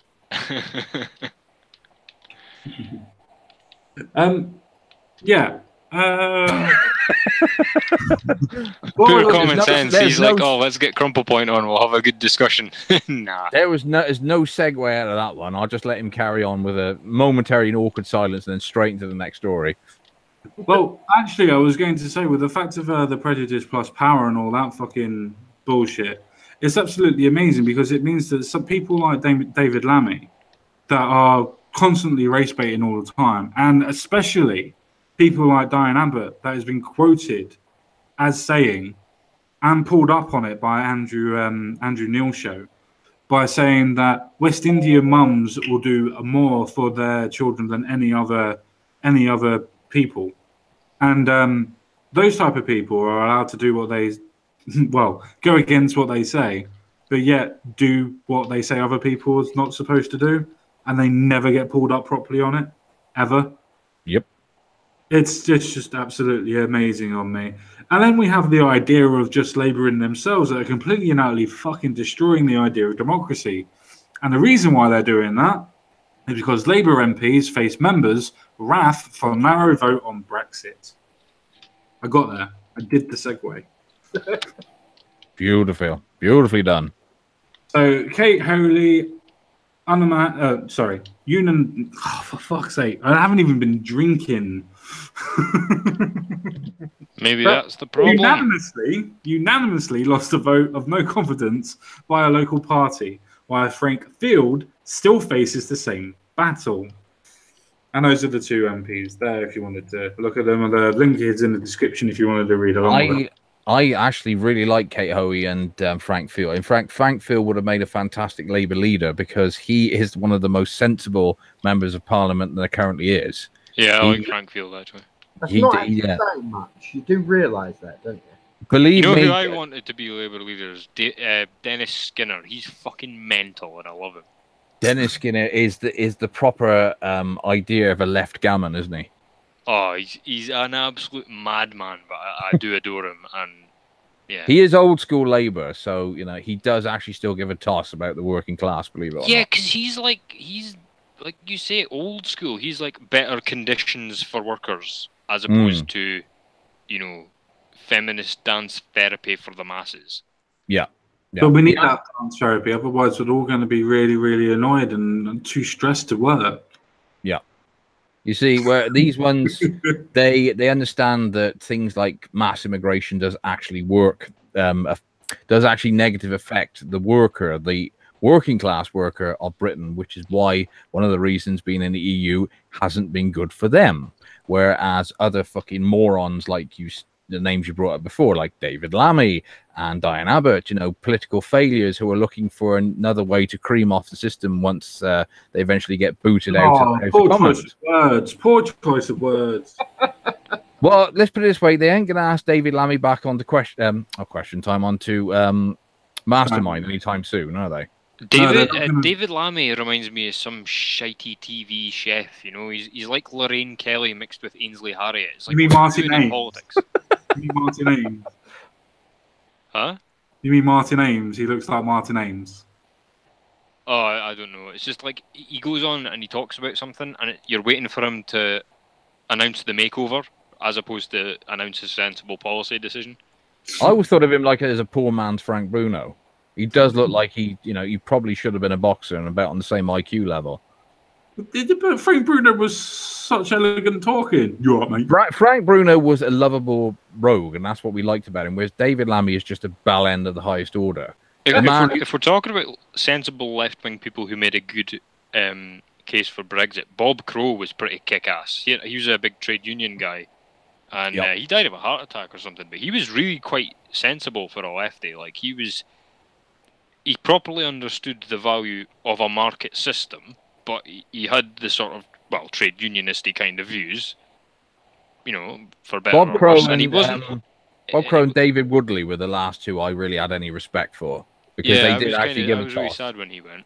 Yeah, they were the last two. Whereas now we've got old Red Len, haven't we, in charge of Unite? And Bob Crow was also smart enough to just like kind of not answer a question you didn't know the answer to.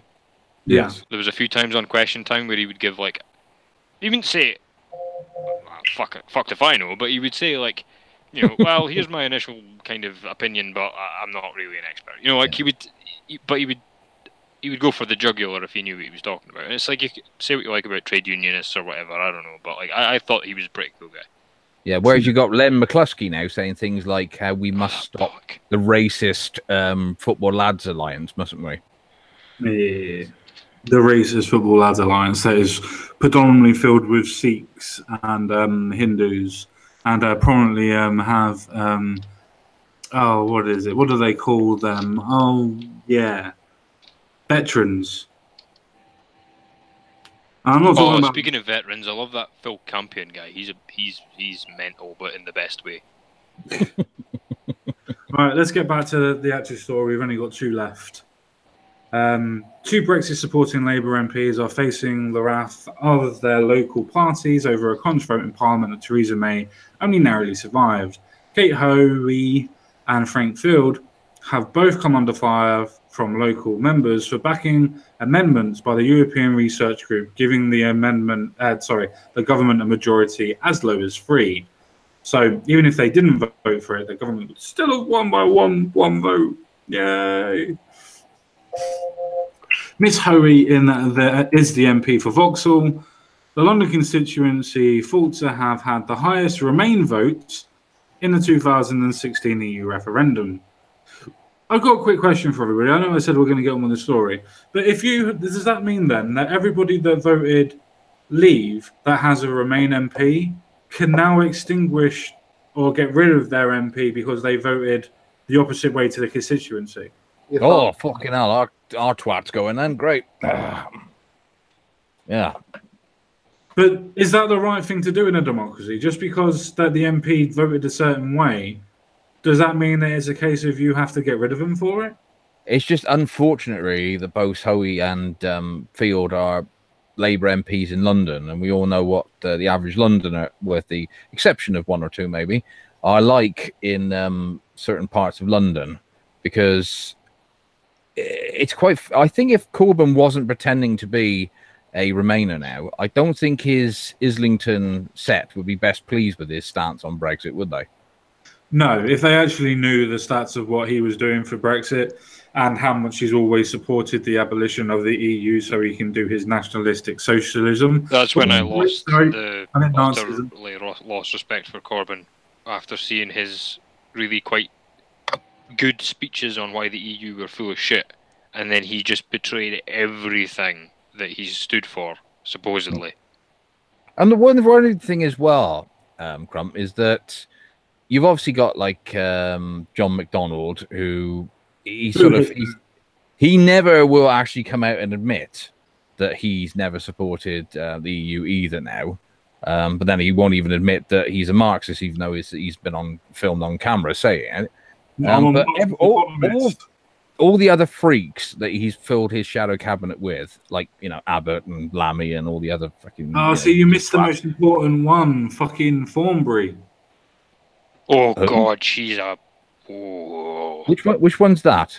You mean Emily Thornbury?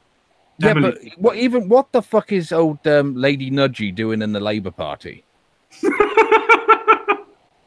Answer me that. What the fuck is she doing? What in common does she possibly have with the working man? Because she's the bitch who was called put on Twitter, didn't she, when she got the bollocking for basically belittling somebody for having the England flag in their window. Yes. See, the thing is, I'm putting this forward tentatively as a provisional answer until I come up with a better answer. But I think that with the should you fire your MP thing, I think if the MP has been promoted to some kind of cabinet or ministerial position, I think they should be allowed a bit of discretion because they have been chosen for leadership of some kind. However, If they're an MP, fire them. That's my opinion on it. That's me being diplomatic though, because my actual opinion on it is just fire the lot of them. So, see, my opinion is completely and utterly different to that. If you're going to go for the idea of actual proper democracy, then what you're saying is that an MP cannot vote in their own mind and in their own faith. They have to vote for everybody else. That in itself takes away the idea of one vote, one person, one vote. That takes away the whole idea of democracy. So even somebody in my constituency was to vote Remain, and I know that they voted Remain, I would never ask them to leave their office, because people didn't just vote them in because they voted for Remain. They voted them in because they liked their policies and liked their ideas. To be so divided on one issue does not make a good democracy. All it does is fracture everybody. Well, yeah, now but we've this is an unprecedented referendum. Like in the Western world, unprecedented. In British history, unprecedented. And I don't think I think that not treating it with the respect it deserves and deviating so much and with such contempt, open contempt for your own voters. Yep. Nah. In the fire. But that's different from the actions that you're doing. If you've taken the vote and you voted to Remain when everybody voted Leave, or vice versa, and then you go on to the rampage of trying to derail Brexit and everything else like that, then I think, yes, you can say, well, no, you're not voting in the way that the people have gone. Because then it's a case of you have to have the will of democracy behind you to do it. But to get rid of somebody just because they voted Remain when you voted Leave is ridiculous. I would have... No. Wait, hang on now. What I mean is, if my MP at the referendum voted differently to the constituency, that's fine. But I'm talking about this thing in Parliament where they voted against it. So I still don't think that should matter too much. The reason why I don't think it matters too much is because they're still allowed to vote on what they want as well. Because after all, that's the reason why they got elected, to think that they are doing the best for their constituency. No, I'm not going to agree with somebody that voted Remain, but does that mean that I'm going to stop them from being able to put their vote down? How hypocritical of me would that be to say I want our constituencies and our ideas to have democracy back, and then strip them of their idea of democracy? Well, yeah, but once you're in the Commons, you're not your own man anymore. That's the point, and you should be voting as.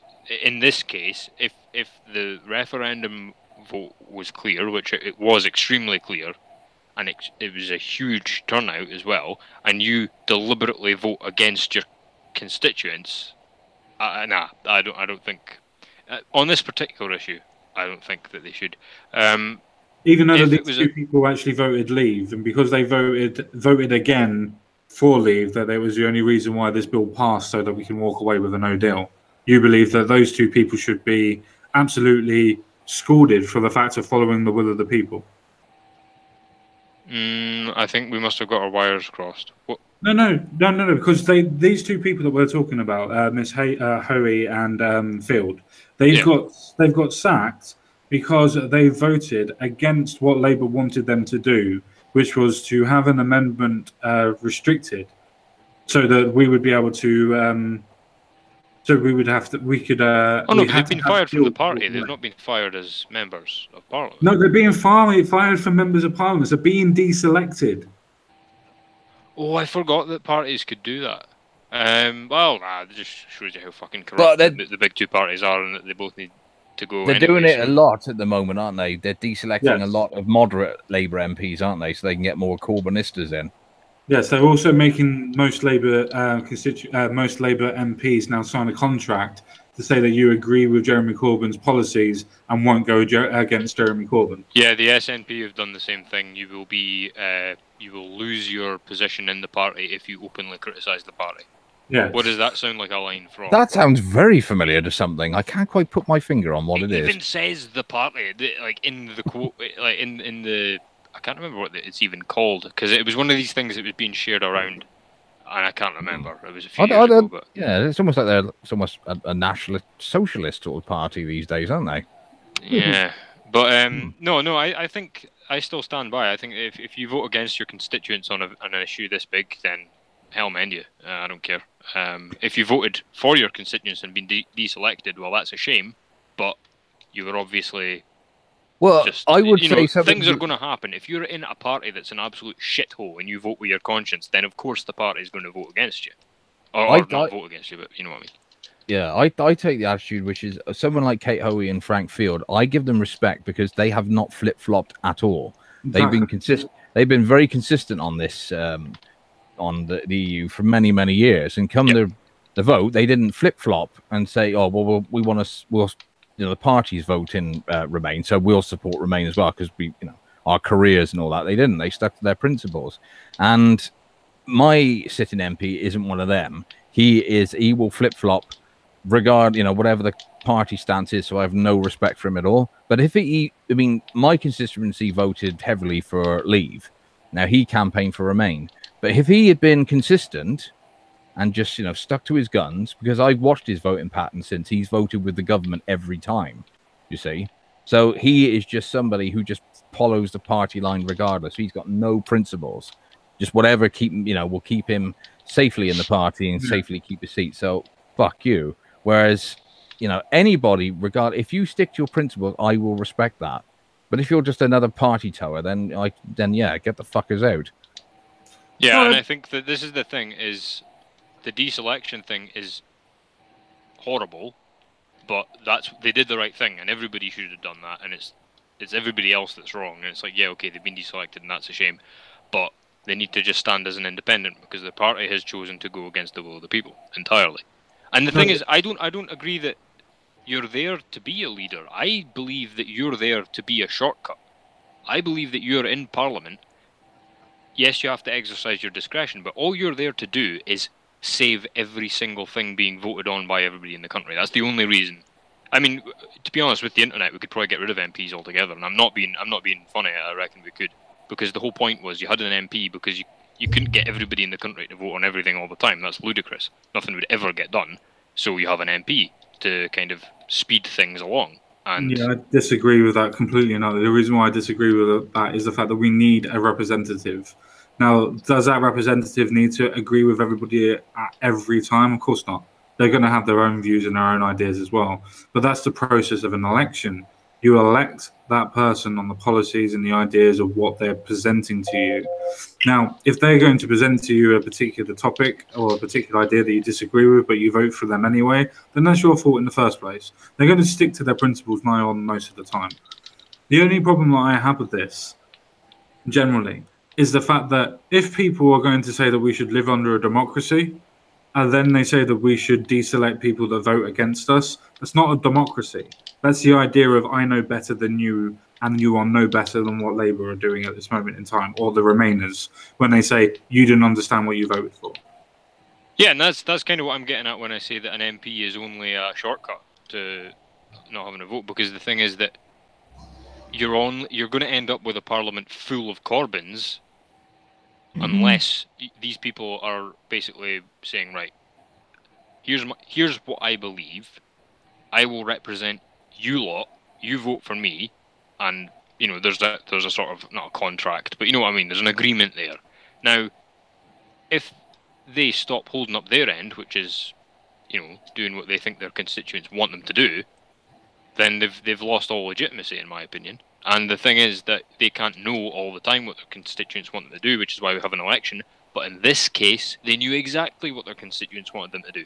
And I'm saying this goes both ways. I'm saying if you voted Brexit and your constituents voted Remain, you should be fired in that instance as well, because your constituents wanted you to do a certain thing.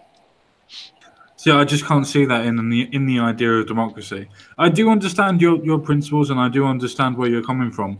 But for me, it's just a case of you're literally once that person gets into office, you're saying that person cannot have their own individual rights and has to assimilate into the idea of what's best for the people. I think that the best way to describe it would be like a police officer's discretion. Like they have to uphold the law, and they have to exercise the correct punishments and all that sort of stuff. But they're also allowed a degree of discretion, which means they can prioritize what's most important at any given time. So if if there's a murder going on across town and there's a kid vandalising something, you let him off with a slap on the wrist and you go and catch the murderer. You know, that's discretion. So that's kind of my thing on the way MPs should be. So it's not quite a complete stripping of free will, but no, that's fine. But then we use your example of what you've literally just said about using the discretion of what you think or what they think is the bigger crime or the bigger thing that they need to vote. And if they consistently have been saying that they want to leave, or if they consistently been saying they want to remain, then to them, that's their biggest point of discretion, which means that they should have the right to use that discretion on that point, should they not? No, not if there's a clear referendum that had that kind of turnout and they were given the answer directly, you know. There was no guesswork required in that. And that's why I understand that, but people still shouldn't be chucked out of a job because they voted against what other people wanted. That's not the idea of democracy. Isn't it though? Because, I mean, it's one man, one woman, one vote. And we voted, and they've decided, well, my opinion is more important than your vote, sorry. So it's really not very democratic, in my opinion. Now, if it was a case of the Iraq War, where we didn't have a vote on that, maybe they were anti-war their whole life. But we didn't have a vote on Syria either. Oh, yeah, but let's say for their whole life they were like totally anti-war, and then in this one instance they thought, you know what, in this case it's too serious, I have to vote for this. Well, okay, there wasn't a vote, you know, so they were allowed to exercise their discretion. But, you know, and then hellmend them, or, you know, the voters will maybe kick them out the next time. But if there's an actual vote giving them the bloody answer and they still ignore it because they don't like the answer, that's not democracy, that's a dictatorship. Or a plutocracy.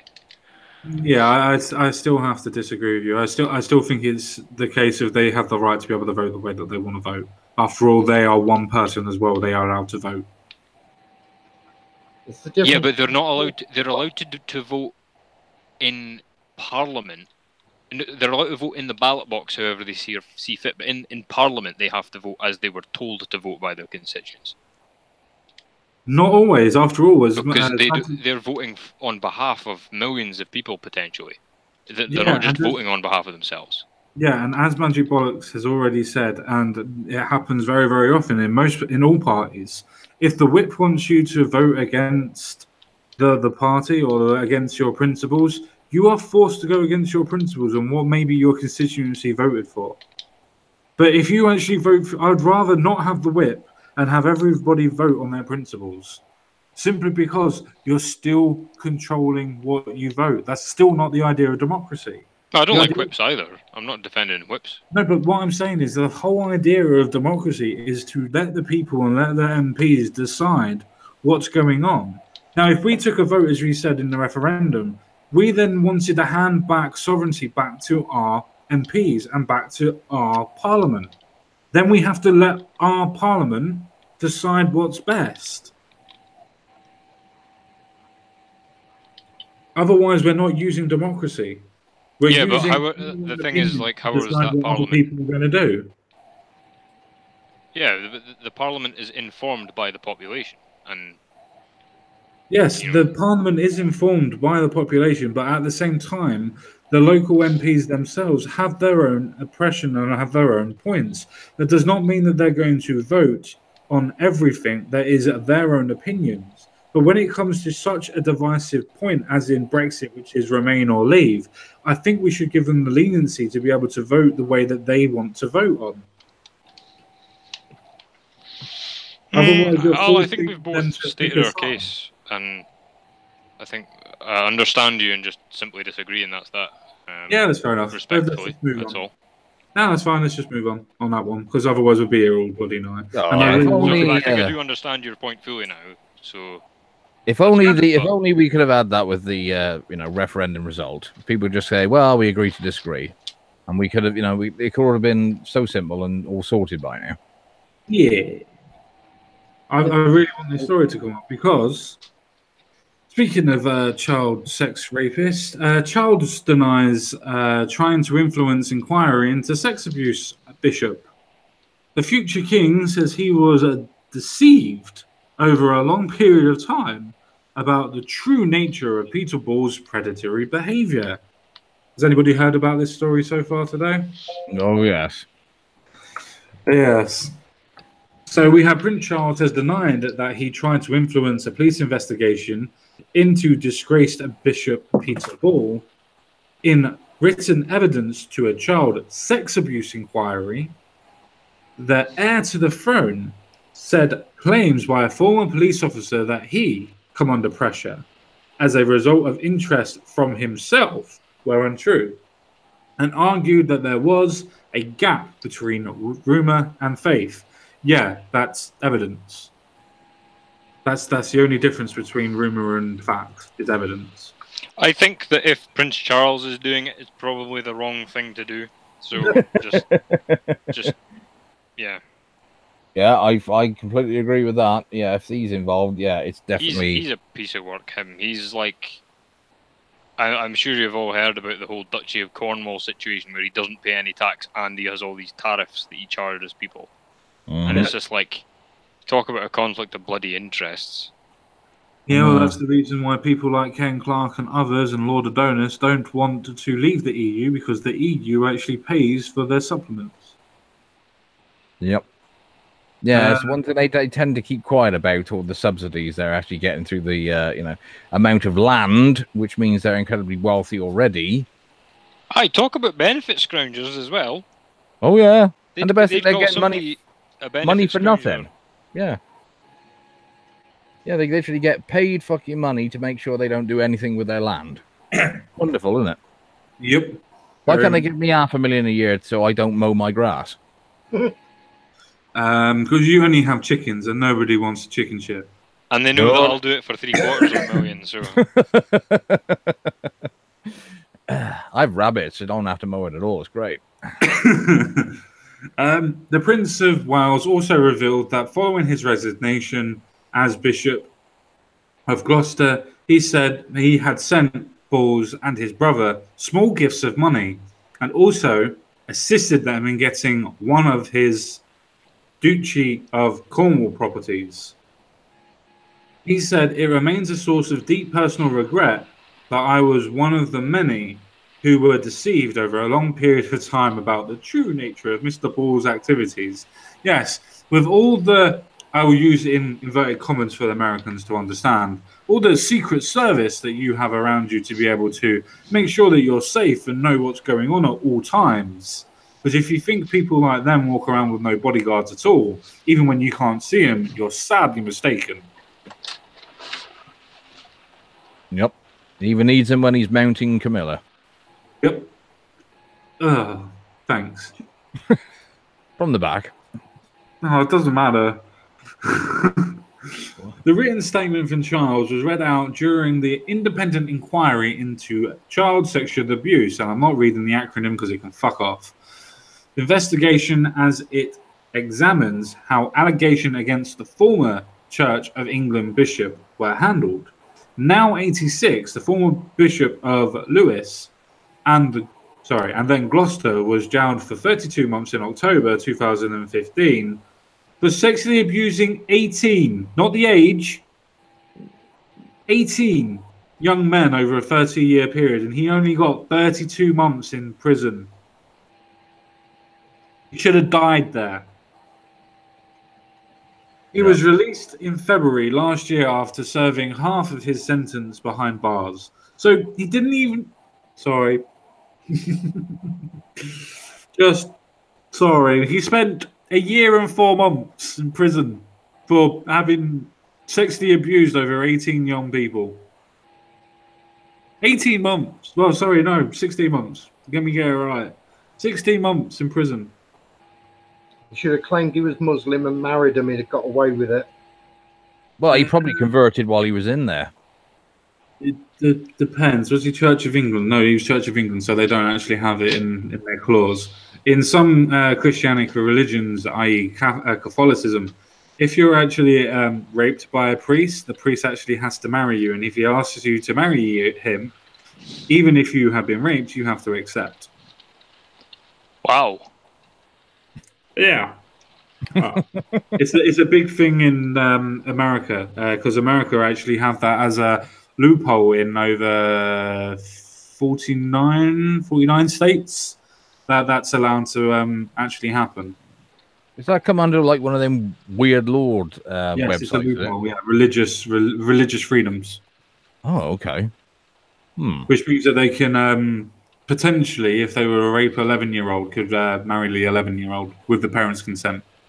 So to them, it's not so much rape; it's speed dating. Kinda Yeah. as bad as that joke was.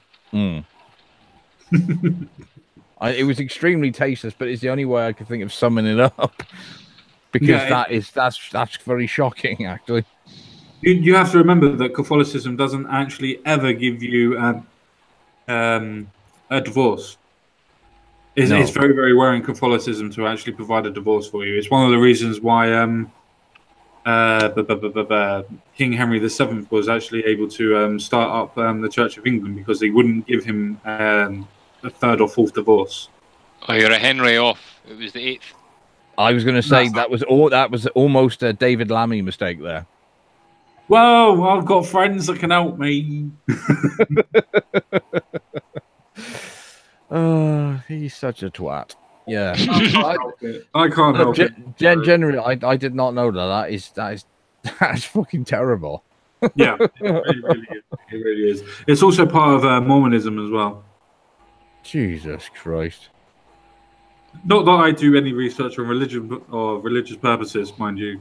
Don't Do you know, It was quite funny. I was in a hotel recently, and they had a they had a Bible in the drawer, and they also, though, under it, or no, on top of it was the Book of Mormon. So I just to test it, read a line from the Book of Mormon, and then a bit of the Bible, and it's just like it just sounds like a bad copy. It sounds like somebody like writing a 50 Shades of Grey fanfic or something like that versus the real thing. It was just like, I can tell you're just blindly copying the style of this book. It didn't, and because it was written by an American, all the thee and the thous were in the wrong places and things. It was just bad.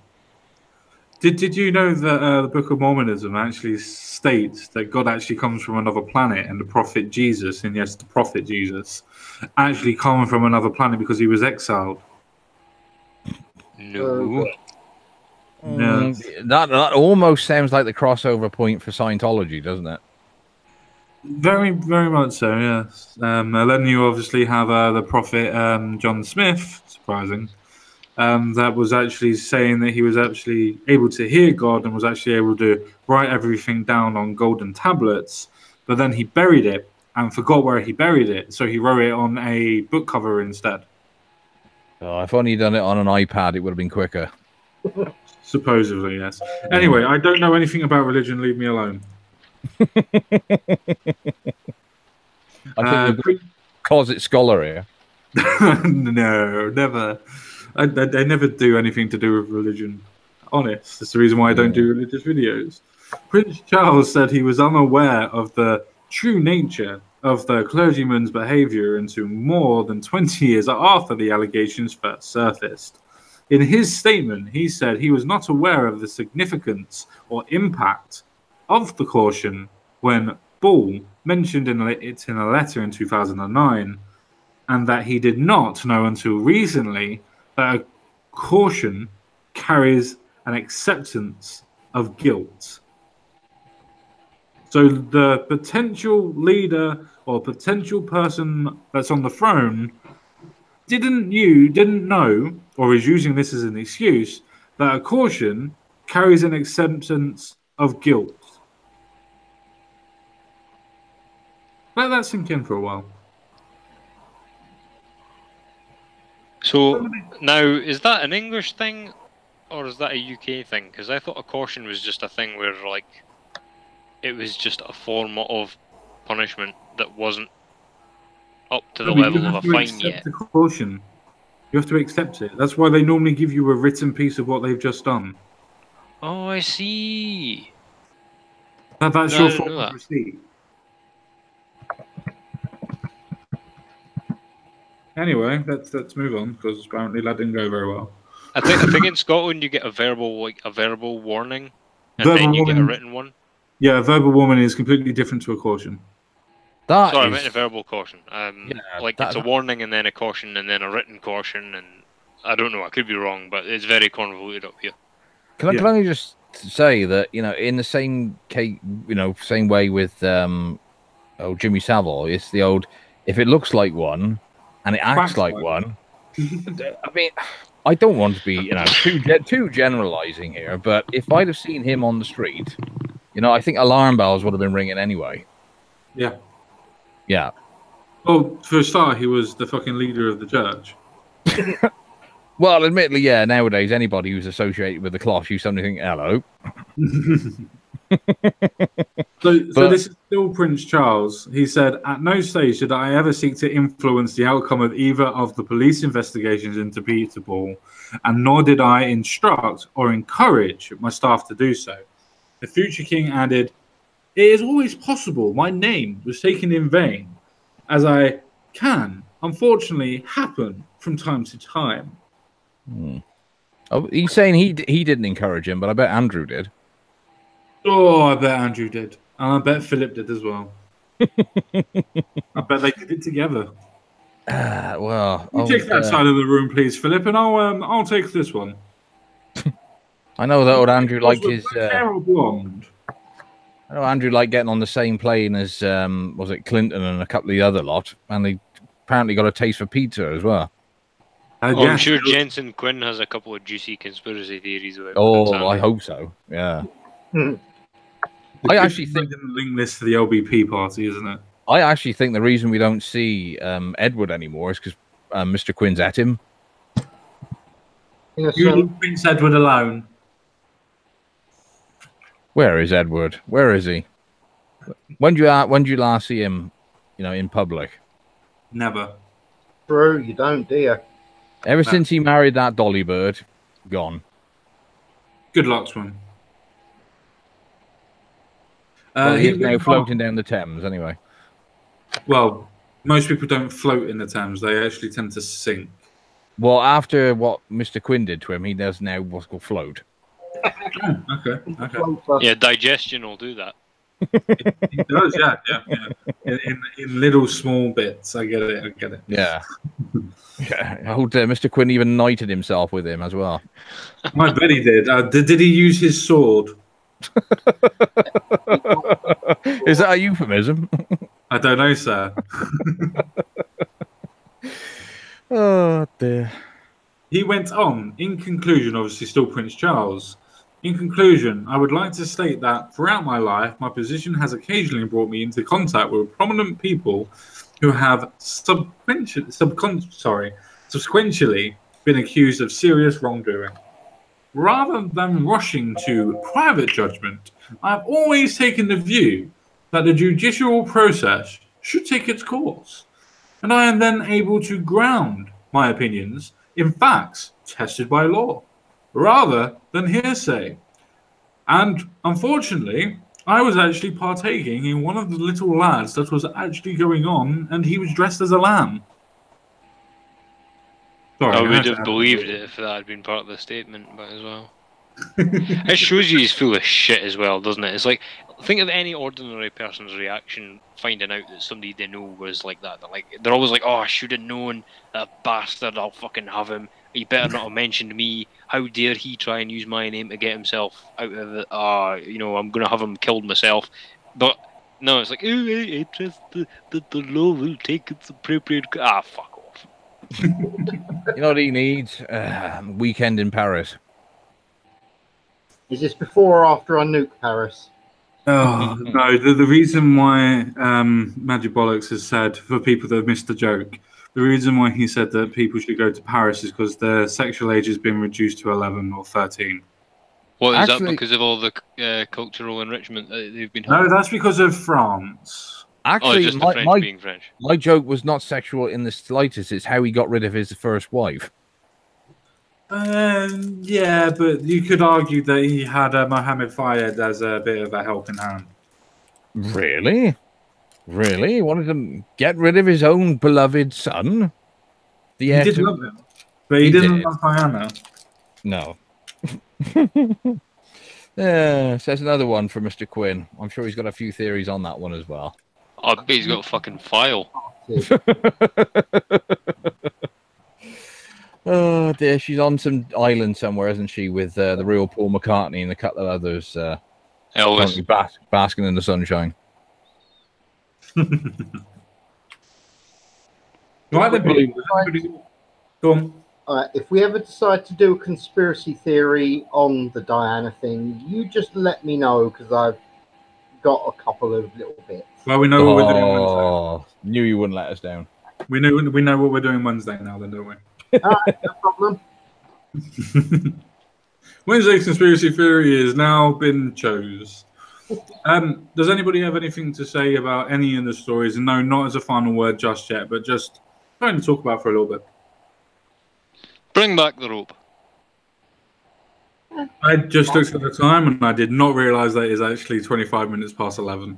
I would only say Frank Field for Labour leader, and pretty much a purge of at least 99% of it. Put a lot of sensible, good old-fashioned Labour MPs back in who actually, support the working class of this country, regardless of colour, creed, whatever, and get us out of the EU and start doing the will of the people and not the corporations. No, Is that too much to ask? It Yes. probably is, especially the corporation part. Oh well, never mind. I tried. Yeah, no, I agree. Yeah, I didn't realise that it was this late, lads. So I'm actually going to say to you, we need to do a final word. okay.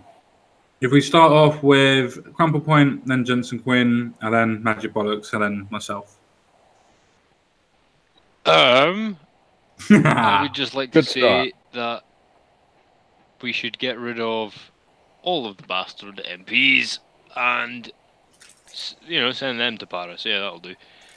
Nah, realistically, it's just, there's one rule for one, and one rule for the rest of us, and that's the way they'll always try and make it. So you have to really keep your eyes open and, make it your job to keep an eye on current affairs and try and do what you can locally. And do that by watching the Common Sense guy.